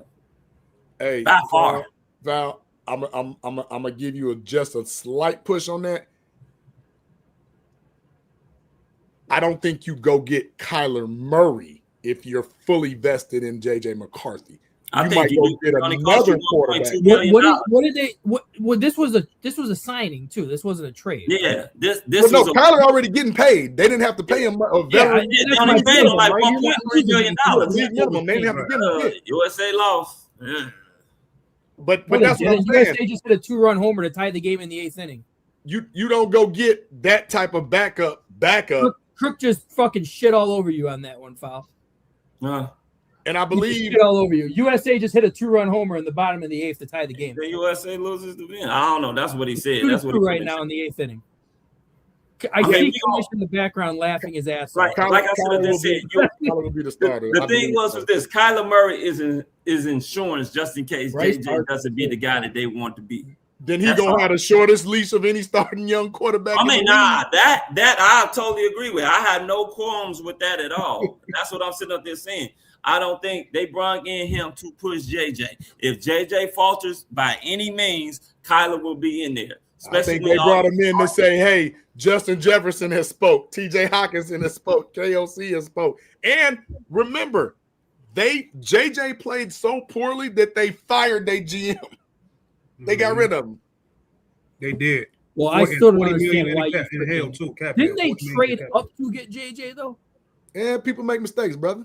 I mean, we traded up to get Mitch, so I guess we can't really freaking talk shit. Hot calling the kettle black. But I did have one question. I know y'all probably about to get ready to wrap it up, man. I've been looking at Khalif Raymond, man, and I really haven't been paying attention to him, but I think he's going to be a weapon. He was doing things that I think that Ben wanted DJ Moore to do that he wasn't doing, as far as some of the highlights I was watching, as far as him just being a gadget guy. I think he's really gonna be something that we probably didn't really have on the squad. What do y'all think about Khalif? He's a 3rd/4th because they did like Isaac Tesla more than they like Khalif Raymond. Okay. I think he'll just be a Zacchaeus replacement. The guy to look out for now is the emergence of Jade Walker. Yeah, for sure. Yeah. What you think about him, Foul? Khalif, man. He froze up. Or Frank, what you think? I think Khalif is going to be a guy that's going to give you probably more than what you got from. He's probably going to more than likely be probably your 4th wide receiver, your speed burner when you want to stretch the field. He has nice hands. I didn't see him drop too many passes like that.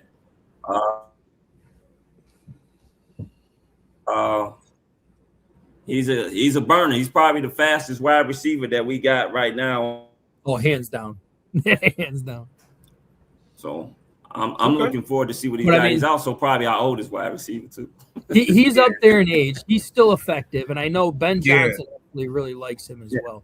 Well, that's what I was gonna say. Kirk, is he about to take Duvernay's spot? That's what I'm saying. He's gonna be our. That's what I said. He's a special team guy. Yeah, I truly feel he's going to do probably most of the punt return and kick return. Yeah, I feel that as well. Yeah, I'm looking another forward to Pro Bowler that we let go. God, that burns me. Now, tell me this. I want to ask you guys about this person too. What do y'all think about the left tackle that we got from Cleveland? That was a 1st-round pick, but he's been hurt. He said his knee was better though. I read a quote and I had it in my phone. He didn't play at all last year because he was he wanted to take a year off. But this guy was a very highly touted offensive tackle. He was. He went to Alabama. He couldn't stay healthy though. Yeah, he couldn't stay healthy. But I mean, the one thing that worries. Yeah, the one thing that worries me though is I'd have to put the trust in a Chicago training staff, which we all know fucking sucks ass. So we've never had a good training staff in the city. Like them boys don't get in the steam room or something, man. None. This ain't like y'all in the steam room, man. You gotta get in that sauna, that water, man. Something crazy. Something I don't understand. It's hard. We do got a good offensive line coach, and if he likes him, then I'm all for that. Like, Dan don't play that shit. Dan ain't gonna let you know what it is. I like Dan Roshar. Yeah, he gonna keep it a buck. So happy. I like him, but kind of. And here we go, all being contradictory again. We talking about getting guys that were formerly injured, but teams just don't give up on that guy if he was that guy, even if he was hurt. So they see something in him when he was able to play that they were like, you know what? He wasn't that damn good anyway. Then he gets hurt. He wasn't the guy we thought he was going to be. You know, a guy to come to mind who I thought was going to be a world beater, but keeps finding himself on different teams, Mekhi Becton. One of the biggest guys, just walking, just one of the hulking men of the world. And he's can't stay on any team. Nah, you're not as good as we thought. Win a Super Bowl, get rid of you.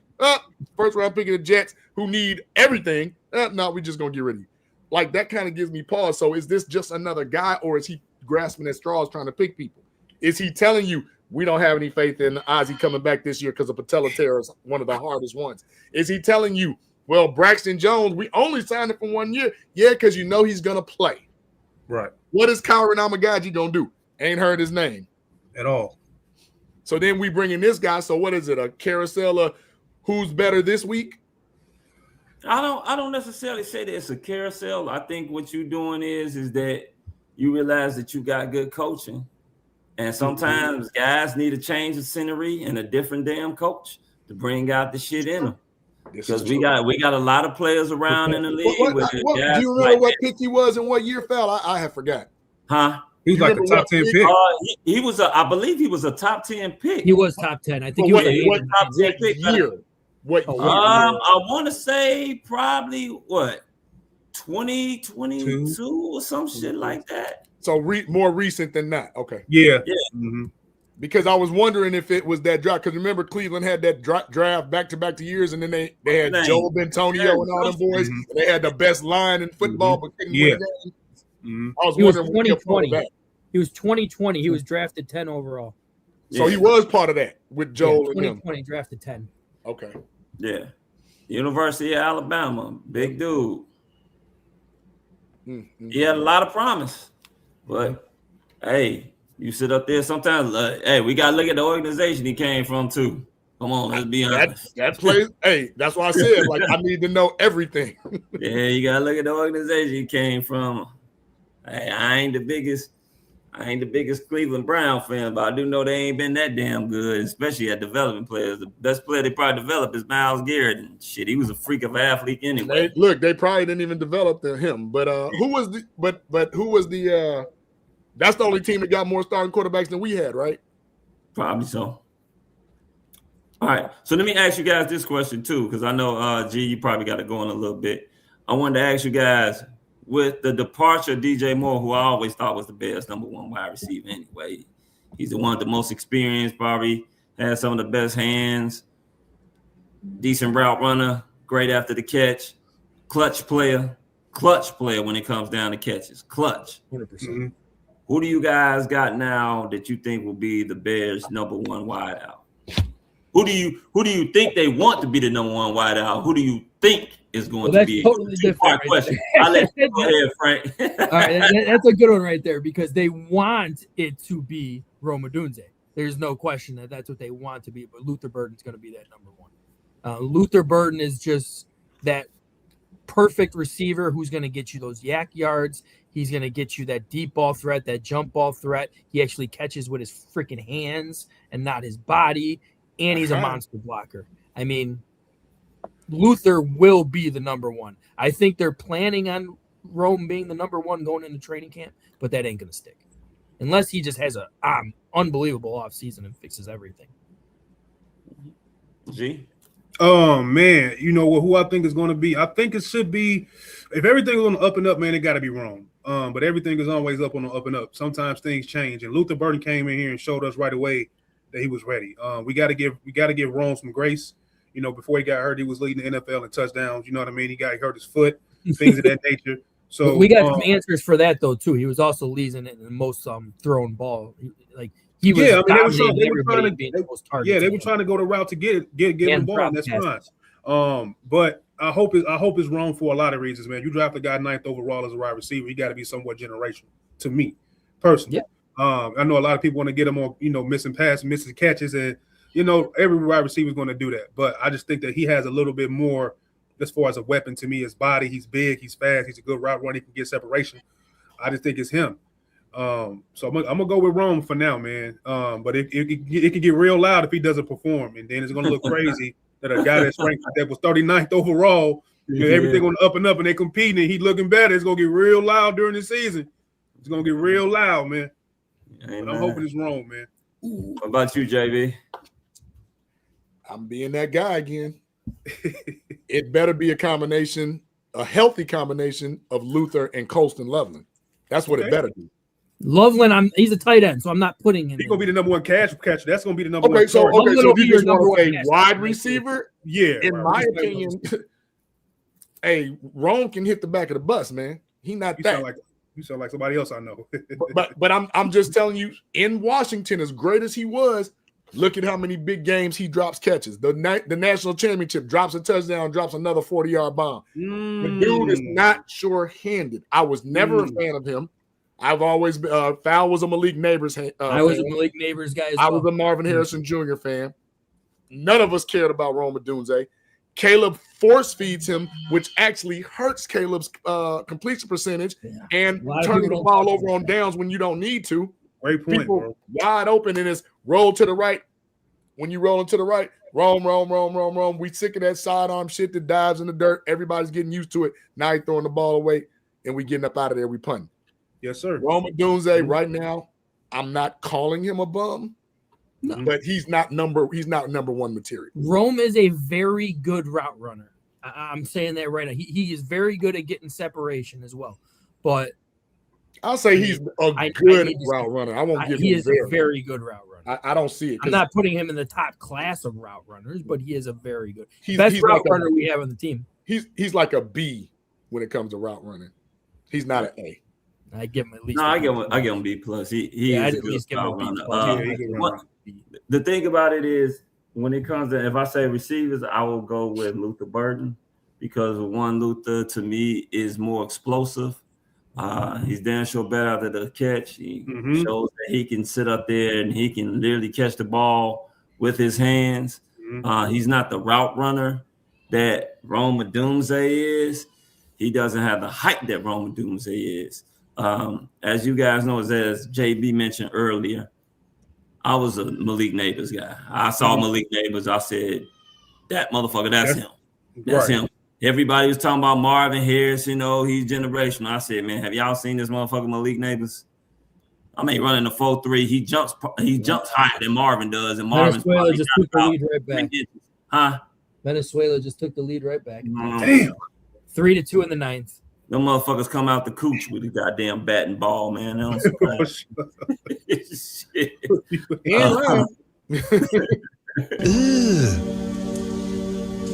Brother, I don't think that was So I'm also high on Colston Loveland. He probably has the best hands on the team. I just say we wouldn't, and this is just my personal opinion. I don't know if you guys agree or not. I don't think we would have seen what we saw out of Colston Loveland and Luther Burden if it wasn't for Rome Odunze getting in. I agree, and that might have cost us. Because the way Caleb was trying to throw the ball to Rome in triple coverage, double coverage, it didn't matter. And then he get the ball up there to Rome, looked very suspect. Looked like they had some other shit going on off the field. I'm just saying that's how much in love he was with that dude. Like, I don't know what type of best friend shit y'all got going on. Y'all stay over each other crib and make fucking bologna sandwiches or whatnot. I don't know. No bologna sandwiches. The way if you put it in the skillet and fry it up, I might eat it. You know what I'm saying? Hey, shit. They was making fried bologna sandwiches. I mean, this is a telling stat right here. Rome Odunze missed 5 games. 5 games. Yeah. And the man still had 90 fucking targets. 90 damn targets. That's boy DJ played all 17 and was 5 short of him at 85. That's one too many targets for one individual. And as JB mentioned earlier, it totally fucked Caleb's completion percentage. Yeah. Force feeding Caleb looked so much better, and I'm not knocking this, but Caleb looked like such a better all-around quarterback when Rome got hurt. He did. I'm not because that's when Burden was given a shot and Burden showed up. That's when Loveland was given a shot and Loveland showed up. When Rome went down, everybody emerged. Yeah, and I'm not dissing Rome. I think he's it might have been a blessing in disguise. Then it might have been a blessing in disguise because your offense could be a totally different way with a healthy Rome. Now he wasn't there. Now it's totally open now. Because even when Rome did come back, he wasn't getting forced. It's the opposite. They don't have the success if they just keep force feeding Rome. Yeah, that's what I'm saying. Like that's what I'm saying. I think it was a blessing in disguise that happened. Yeah. When Rome came back, he was not. You're right, JB. Rome was not. I agree with that. You're absolutely correct. Hey, you making everything one dimensional. You know what I mean? It's one dimensional. You just targeting him. You feeding into the narrative. A number one overall receiver. You steady forcing it. The defense is keying on that. Caleb not reading the field well, etc. So, yeah, absolutely. Yeah. Hey, Walt. Yes, hey, sir. man, we appreciate you for coming on, brother. Go ahead, give your shout outs in and tell us where we can find you, bro. Man, I appreciate you guys having me on. Shout out to my boy Cookie Commish, man. He been tapped in with me, man. Follow me on TikTok, man. We chop it up here and there, man. He's a good dude, man. So I appreciate him getting me up here with you fellas, man. I've been watching you guys for a while before I even got into podcasting. So it's cool to be up here, man. It's an honor. It's a privilege, man. JB, you cooking. Foul, Cook, Frank, all y'all, man. Y'all all pretty much made this really enjoyable, man. It was entertaining, educational, you know what I'm saying, and controversial. So y'all guys got the right formula, man. Too, but we for real, it's fun, man. Y'all hit on all cylinders, man. It's really good. Really, really good, man. We appreciate that. Thank you. You can, for sure. Absolutely. You can find me on CNG Podcast with me and CJ, Shy, and OG Allen, man. Know my guys, man. Shy from the South Side, a great football guy. Football all day. You can find us on YouTube. You can find us on TikTok. You can find me on Facebook. You can find me on Twitter, man. So this was great, man. I ain't want it to end. So appreciate y'all having me, Frank. Appreciate the follow on Twitter, man. If y'all on Twitter, man, you see G Walker on Twitter right now, X or whatever you want to call it, or Facebook, man, y'all can just follow me, bro. And hopefully hit some of you guys during the season, man, and all that good stuff, man. Yeah, definitely got to have you back, man. I want to get you back. Yeah, man. I mean, shit, man. I don't know. If y'all got some more questions, I can go for probably a couple, 20 more minutes, 15 more minutes, man. It ain't no issue. Stay with us till the end, man. That's completely up to you. He says to the end. We usually start going into our shout outs now. Too, our shout outs. Oh, I'll stay for the end if y'all. Yeah, I'll stay here. Yeah, for sure. Yeah. I mean, like you sit up there said, bro. One thing about this show, man, we ain't like a lot of shows, you know, where people sit up there and, you know, they got they guys on and they patting each other on the back. You know, we'll go at one another quick, fast, and in a hurry. You know. Right. You see me, I'm a damn firecracker. I go quick, fast, and in a hurry. JB could do the same thing. Frank will get in there. So, you know, one thing that we do, at the end of the day, we brothers. We love each other. It's like watching Coming to America. We the damn Bobbers and Mike T. Sharp. Right. You ain't never met Dr. Martin Luther King. Right. Never met Dr. Martin Luther King. Wait, what is that? Velvet? Yeah. He whooped Joe Lewis's ass. That's day one. Yeah. So that's what we do here, man. You know what I'm saying? We love it when we have our guests come on and interact. We love it when we go at it with the people in the chat, and the chat come at us. You know what I'm saying? And we love interacting all the time. You know, it's just good banter, man. Because at the end of the day, I think people in the chat can agree. You can agree. The people watching is that. Hey, I love teaching them Runaway, bro. Like, so G, just to give you a little context with that comment, there is a rivalry that we didn't even know we was in with another pod network who are jealous of us, but then go around and talk about how they're not jealous of us, but then do everything we do. It's weird as hell. It's super weird. We find it lies. They talk crap about us, and then people leave them like this guy and actually start coming to watch. So that's the take. So that's really not them. That's just somebody with their name on there. Somebody that used to, I guess, watch them. Oh yeah, tape never lie. I know who that is. I know who they are, man. I know who they are. Yeah. Hey, according to them, I gotta be nice because top of the awareness month is only till the end of March. I'm gonna talk to Swifty Sports in a little while about that in a second. Get him. Nick or somebody. Oh man, you know, because my uncle, the great such and such, was Keith Henning taught me that joke. Like, get the fuck out of here. Hey, go ahead, Frank. Get into your shout outs, brother. All right. Hey, shout out to you guys, G Walker, man. I know. Yes, sir. Been great having you on, man. I do remember you. I'm pretty sure I was on a show with you like 2 or 3 years ago. A long time ago. Yeah, that was when we first starting out, man, with my dog CJ. That was a long time ago, bro. Yeah. When I was just getting into podcasting, and I ain't doing no goddamn podcast, and I ain't doing it. And you know what I'm saying? I'm retired military now, man. So I have time to do. Thank you for your service, brother. Yeah, I called in one day on this podcast. Thank you, brother. Yes, sir. They told me to stay, so it worked out pretty good. Yes, sir. Yeah. But no, shout out to all you guys, man. It's always entertaining Tuesdays, especially when there is actually stuff to talk about when it comes down to the Bears. Because with this free agency, there is a lot of stuff to talk about. Got to give a shout out to. Hey, let's give a shout out to. I know Fowl will roll his eyes up on this, mother, but shout out to the U.S. hockey program right now, who pulled off the sweep of the Canadians, where the men won the gold medal.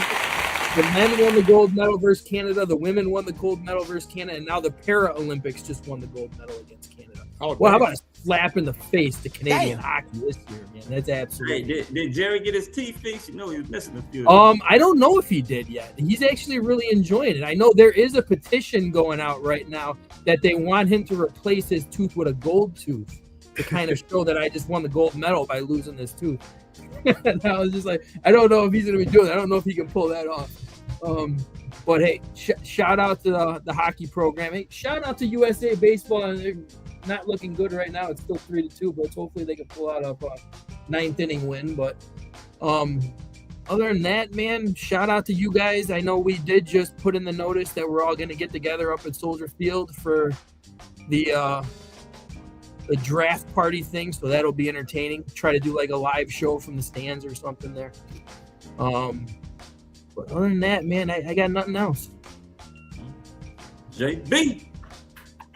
So again, appreciate you, G. Nice meeting you for the first time, and I already feel like we bros. So let's keep that going. Let's keep that that networking open. Again, I don't know if the rest of everybody heard you, but I heard you say you retired military, brother. Thank you for your service. Thank you. One of our network guys, Crazy Ace, who I'm gonna start off with.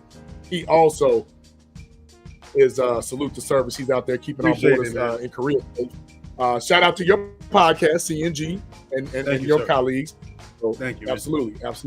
Love that. So diving back on in. Shout out to Kirk Commission, our super producer in the back, always with us. Shout out to Dan Tanner, who came in early and often giving us the heat. Shout out to Frank O'Dowd, some guy I know named Frank O'Dowd. I don't know. He's a stud. I know that for sure. Well, I don't talk like that on the Red Family Show. Uncle JB, Uncle Fowl, got me Bears tickets and passes for my birthday. I'm so pumped. Yeah. Nephew Logan, shout out to you. And then my baby girl, niece Leah, shout out to you. We appreciate you guys. FG Bear Down, we appreciate you. Thank you for chiming in. There was one, I'll give a shout because this person did take the time to watch the show. Najee Brown, but just said some dumb stuff at age 17. Wondering why we talking about something that's 6 months away that we have zero control over. What else we gonna talk about? We're fans. We want to talk about it, but we appreciate you listening. For sure. Braylon Beals. I think that is a new one. Thank you for chiming in. Yeah, that's okay. Shout out to Fowl's cousin. At Bears Down, thank you for chiming in. We appreciate it. Chicago Clubhouse #1 Bears fan, thank you for chiming in. We appreciate it. Good, better, best BJ, thank you for chiming in. My brother from another, Cali Love, West Side. My man Bullet chiming in. We appreciate it. Never sound right. I think that's the point, man. Damn. I got to give him credit, man. That's an awesome screen. Hey, I cringe every time I say it because I want to be like, he said BJ what? You can't say it slow, you can't say it fast. You just can't get past it. It's my cross to bear. He's on all the time, so we give him his love. Shout out to Seth Rollins Bears Down. We appreciate that. Eduardo Garrett, Gargett. I think that's a new one as well. Thank you. My boy AC Adam chimed in. We appreciate it. Appreciate the love. Teaching a runaway, always love. At Bullets, you did. I missed this comment. JB, that better be a Jalen Johnson jersey you got on. Ha ha ha ha. It's not. It's a Justin Fields because I'm happy he's actually going to go somewhere where he's going to learn how to play football again. I can take it. At D-O-Dude50. Thank you for chiming in. That's a new one. Kasim Baker, welcome back. Haven't seen Kasim in a while. Kenyon Perry, shout out to you. Roma Doomsday's dad, shout out to you. My man Sivius R. Dixon, love, brother. Benjamin Williams came in. Benjamin Williams 18. Thank you. Your boy Bub. Thank you for chiming in, Bub. We appreciate the love. Let's see what else. My man Dark Spectre chimed in. What's good, guys? Appreciate you, Dark Spectre. Who else we got here? A lot of repeat at the end. Okay, we was getting into it. Ace came back. Hey, Unk is on. Yeah, Lorenzo, we were gonna address that, but we'll talk with the producer offline.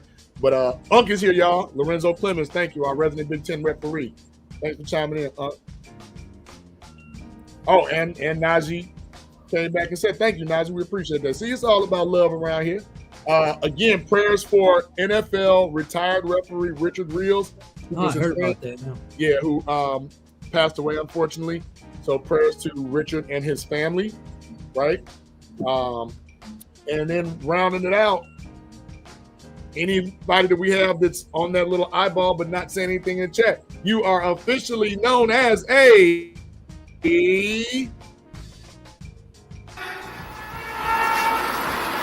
L for love. Good times. Yeah, we love you, but over here you're known as a lurker. But go ahead, it don't. You know, you can be. Hit that like button though. Hit that like button. Hit that like button and come on and talk to us. No need to be shy. We ain't gonna bite. Also, shout out to any other family that we all have watching. Shout out to T. Nick, who was the pioneer who put all this together. I do not know if he's backstage watching, but shout out to that brother. What is she doing? I never know what she's doing back there. Yeah, because when T come on, it's shut the F up while grown folks talking, right? So that is true. Shout out to T. Shout out to SB and the crew. And shout out if we got one person, and I do mean one, watching the show and putting up with our foolishness, it's the podcast mom, who is my mom, most affectionately known as Miss Sandra Bynum Holmes. Known as the mom. What's up? Love you, lady. That's some love. That's what's up. Yeah. Hey, great show tonight, fellas. Fal, I want to give one more shout out before. Go ahead. You actually read off my son's show right there. I got to give a shout out to Mama Gordon. Tyler Gordon's mom was the one who is hooking me up with some tickets for me and to take Logan to his first ever football game, and she's gonna bring us down into the locker room as well. That's what's up. My son started crying. That's fire. When she said that, and she's gonna get him a Tyler Gordon jersey autograph too. Congrats, man. That's fire. That's what's up. That is real. Shout out to Mama Gordon. Shout out to Mama Gordon. Friend of the show. Hey, great show tonight, fellas. The chat was lit. Remember, everybody out there watching, please like and subscribe to the Chicago Clubhouse podcast. Hey, tell your mama, tell your pa, tell your sister, your brother, your auntie, your uncle, your cousin, your side chick, your side dude, the crackhead on the street, the stripper walking down the street. Tell them all, like and subscribe to the Chicago Clubhouse podcast. There we go. Final out. Hey, the chat was lit tonight. Thank you. Yeah, this was awesome, y'all. I love the chat was off the chain, man. Hey, want to give a shout out to my man G Walker. Thank you for coming on. You know what I'm saying? Enjoying and also coming in and entertaining with us with our banter, our Chicago Bears banter, man, because this is what we sit up there and do. Shout out to you, Frank the Tank, JB, the super producer, the back, the crooked commish, my boy Crazy A serving over there in Korea. Salute to you all once again. G, hey, appreciate your service, my brother. Once. Thank you. Yeah, appreciate the service. Appreciate y'all, man. Appreciate y'all. Shout out to T Nick. That's I don't know what the fuck T Nick be doing, man. He pop in. Sometimes you see them big ass glasses. Sometimes you don't. Wait, when he doesn't realize he's on, and he's just like, yeah. Shout out to our boy Easy that does it, even though we don't ever know when he does it. But shout out to him, Mr. Pennywise himself. Easy does it. Shout out to the city of Chicago, all Chicago sports teams. Shout out to my kiddies that don't have school tomorrow either. Mine either, man. With this education system, man. Like parent teacher conferences tomorrow. I'll be looking for your parents. Days off, man. All they damn days is off. We didn't have that many days off when we was no. Yeah, we be lucky we got a fucking half a day. Half a day. I don't think I ever had a snow day in my life for one. Shout out to these kids. Shout out to Ricky that's running all over my damn head. Man, this little dude just run a damn crib. Shout out to my wife with her sexy fine ass. Might get lucky tonight. What do you think? You ain't getting lucky. Nah, I ain't. Stop the cap. Yeah. And shout out to all of you. Peace, love, and soul. So for Frank the Tank, JB, my man G Walker, I'm Foul. Is always and forever will be. Bear down and fuck Green Bay. Fuck Green Bay. Bear down. Shout out Venice. You got to decide whether you're a wolf or a sheep. Shout out Venezuela for winning. They won. Yeah, but good night, Canada. This has been a Chicago Clubhouse Network production. Now they lose hockey. All they got is syrup.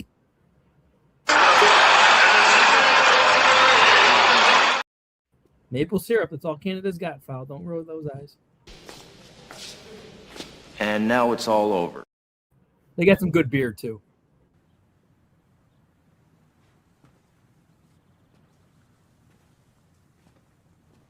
You're still here.